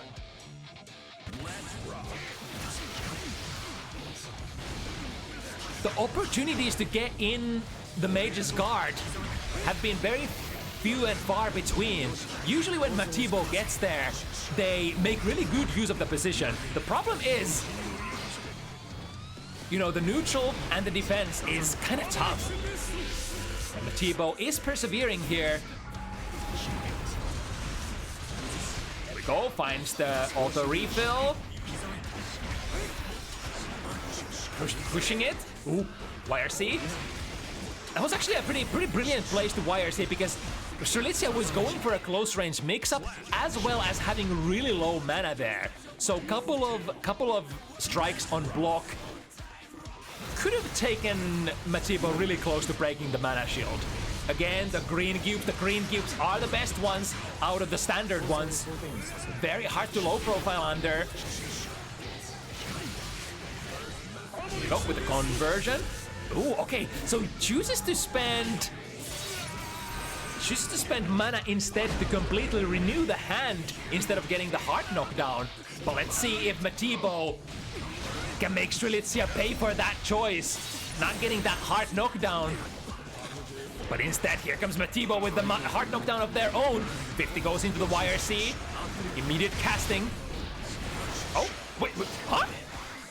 Was that a teleport? That looked really funny. Acceleration active. We have wait, was that acceleration? Wait, can you have multiple staffs? Or do the staffs just override themselves or each other?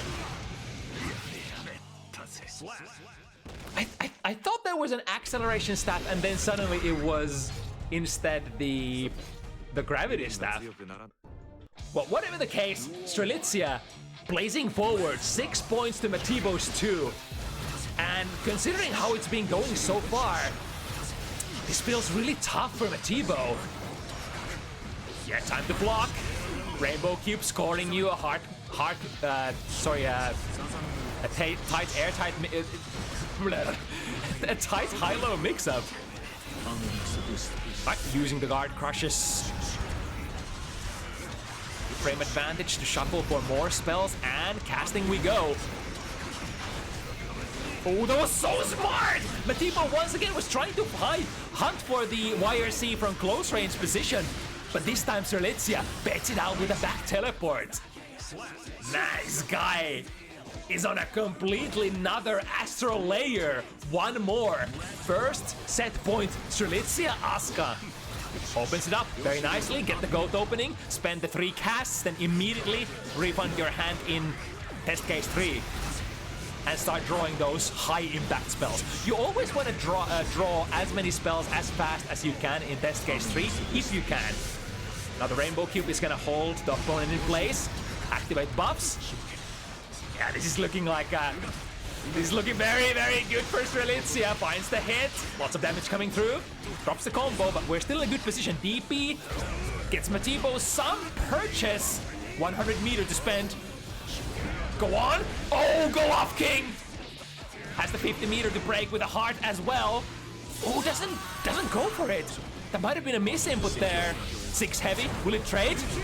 No, wait, kinda, but not in Matiibo's favor, that's for sure. 2D, Blue Wild Assault, not getting combo out of it. 100, Matiibo waiting for the big cash out! Close slash! We don't go for little boy's damage! We don't go for air throws! We get the close slashes! And Matiibo somehow still in it to perhaps win it, but it's gonna be so hard. Strelitzia is so far ahead, and now knockdown. Open the gates! We have the buffs! We have everything! Oh my goodness!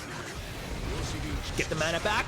We have, even after this arpeggio, we have another arpeggio going on. However, Strelitzia makes a small mistake there. Able to get back in it. Give me more spells. Let's see what Matiibo chooses to do here. 6 heavy, swings the fastest possible mid-range button. Get thrown. Now, won't have the frame advantage to activate that arpeggio right away that he's holding. That hand is a little dangerous for Strelitzia. Yeah, he's hesitating. He can't cast the arpeggio, the only attack spell in his hands, because that would completely be nullified by, you know, just Matiibo dashing forward. Good recognition there on Matiibo that he had to go on the offensive right there. If he hesitates even a second, Strelitzia will cast the arpeggio and cast all the buffs and go into the Exodia, and then it's lights out. Right, the overhead.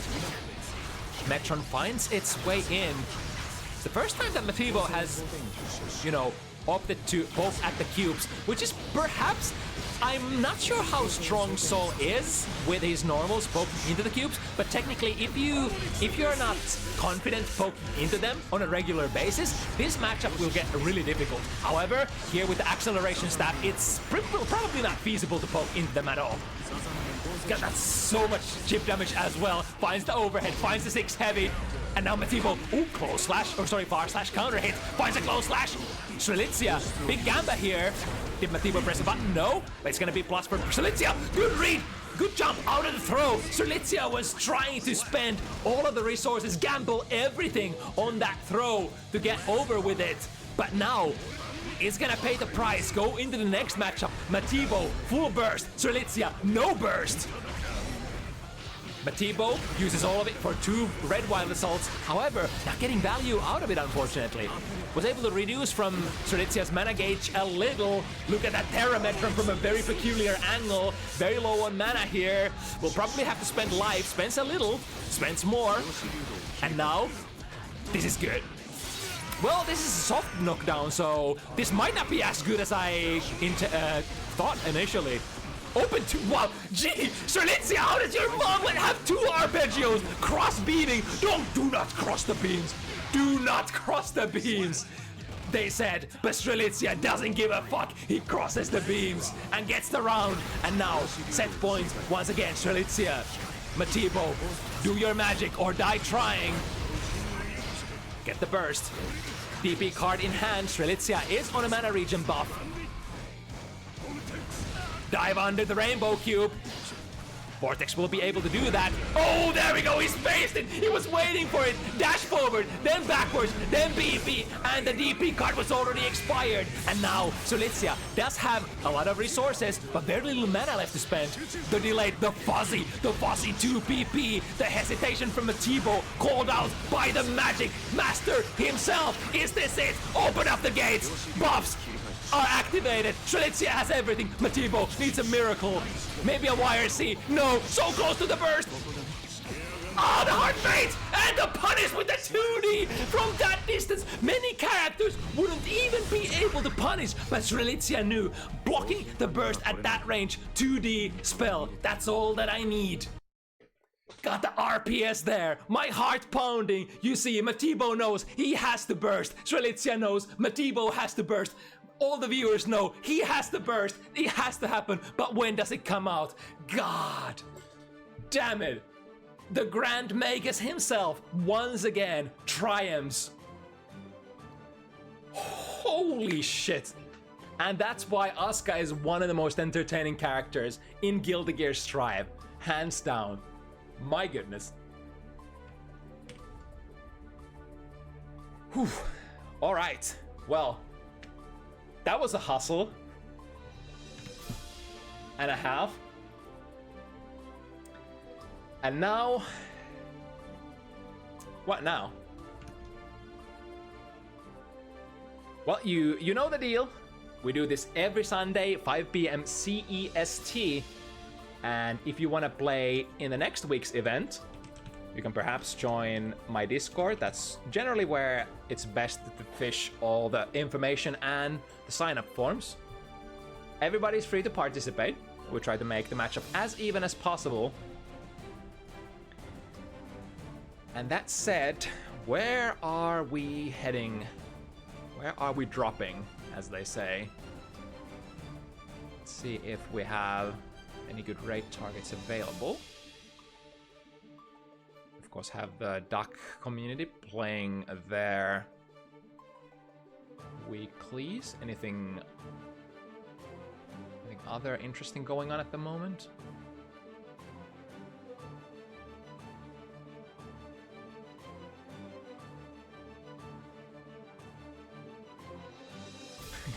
Can you rig my next match in my favor?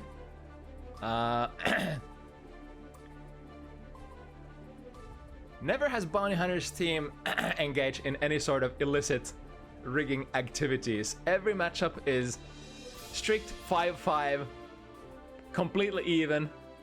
If blowouts happen, it was Mirri matchmaking, not me. The best meme.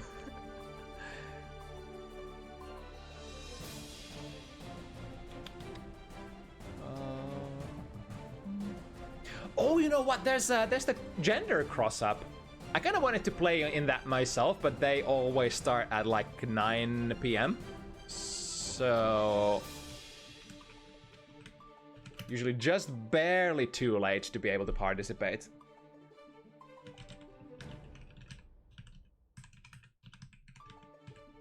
Let's see if I got it right. Is this the right channel? Looks good. All right, let's see. I think they're just about to get started.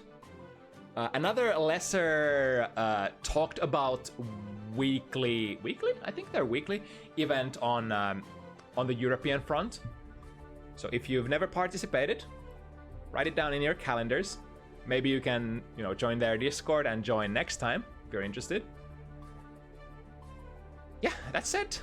See you there, and see you again next week with more steamy hot Guilty Gear Strive matches. Till then, I'm out.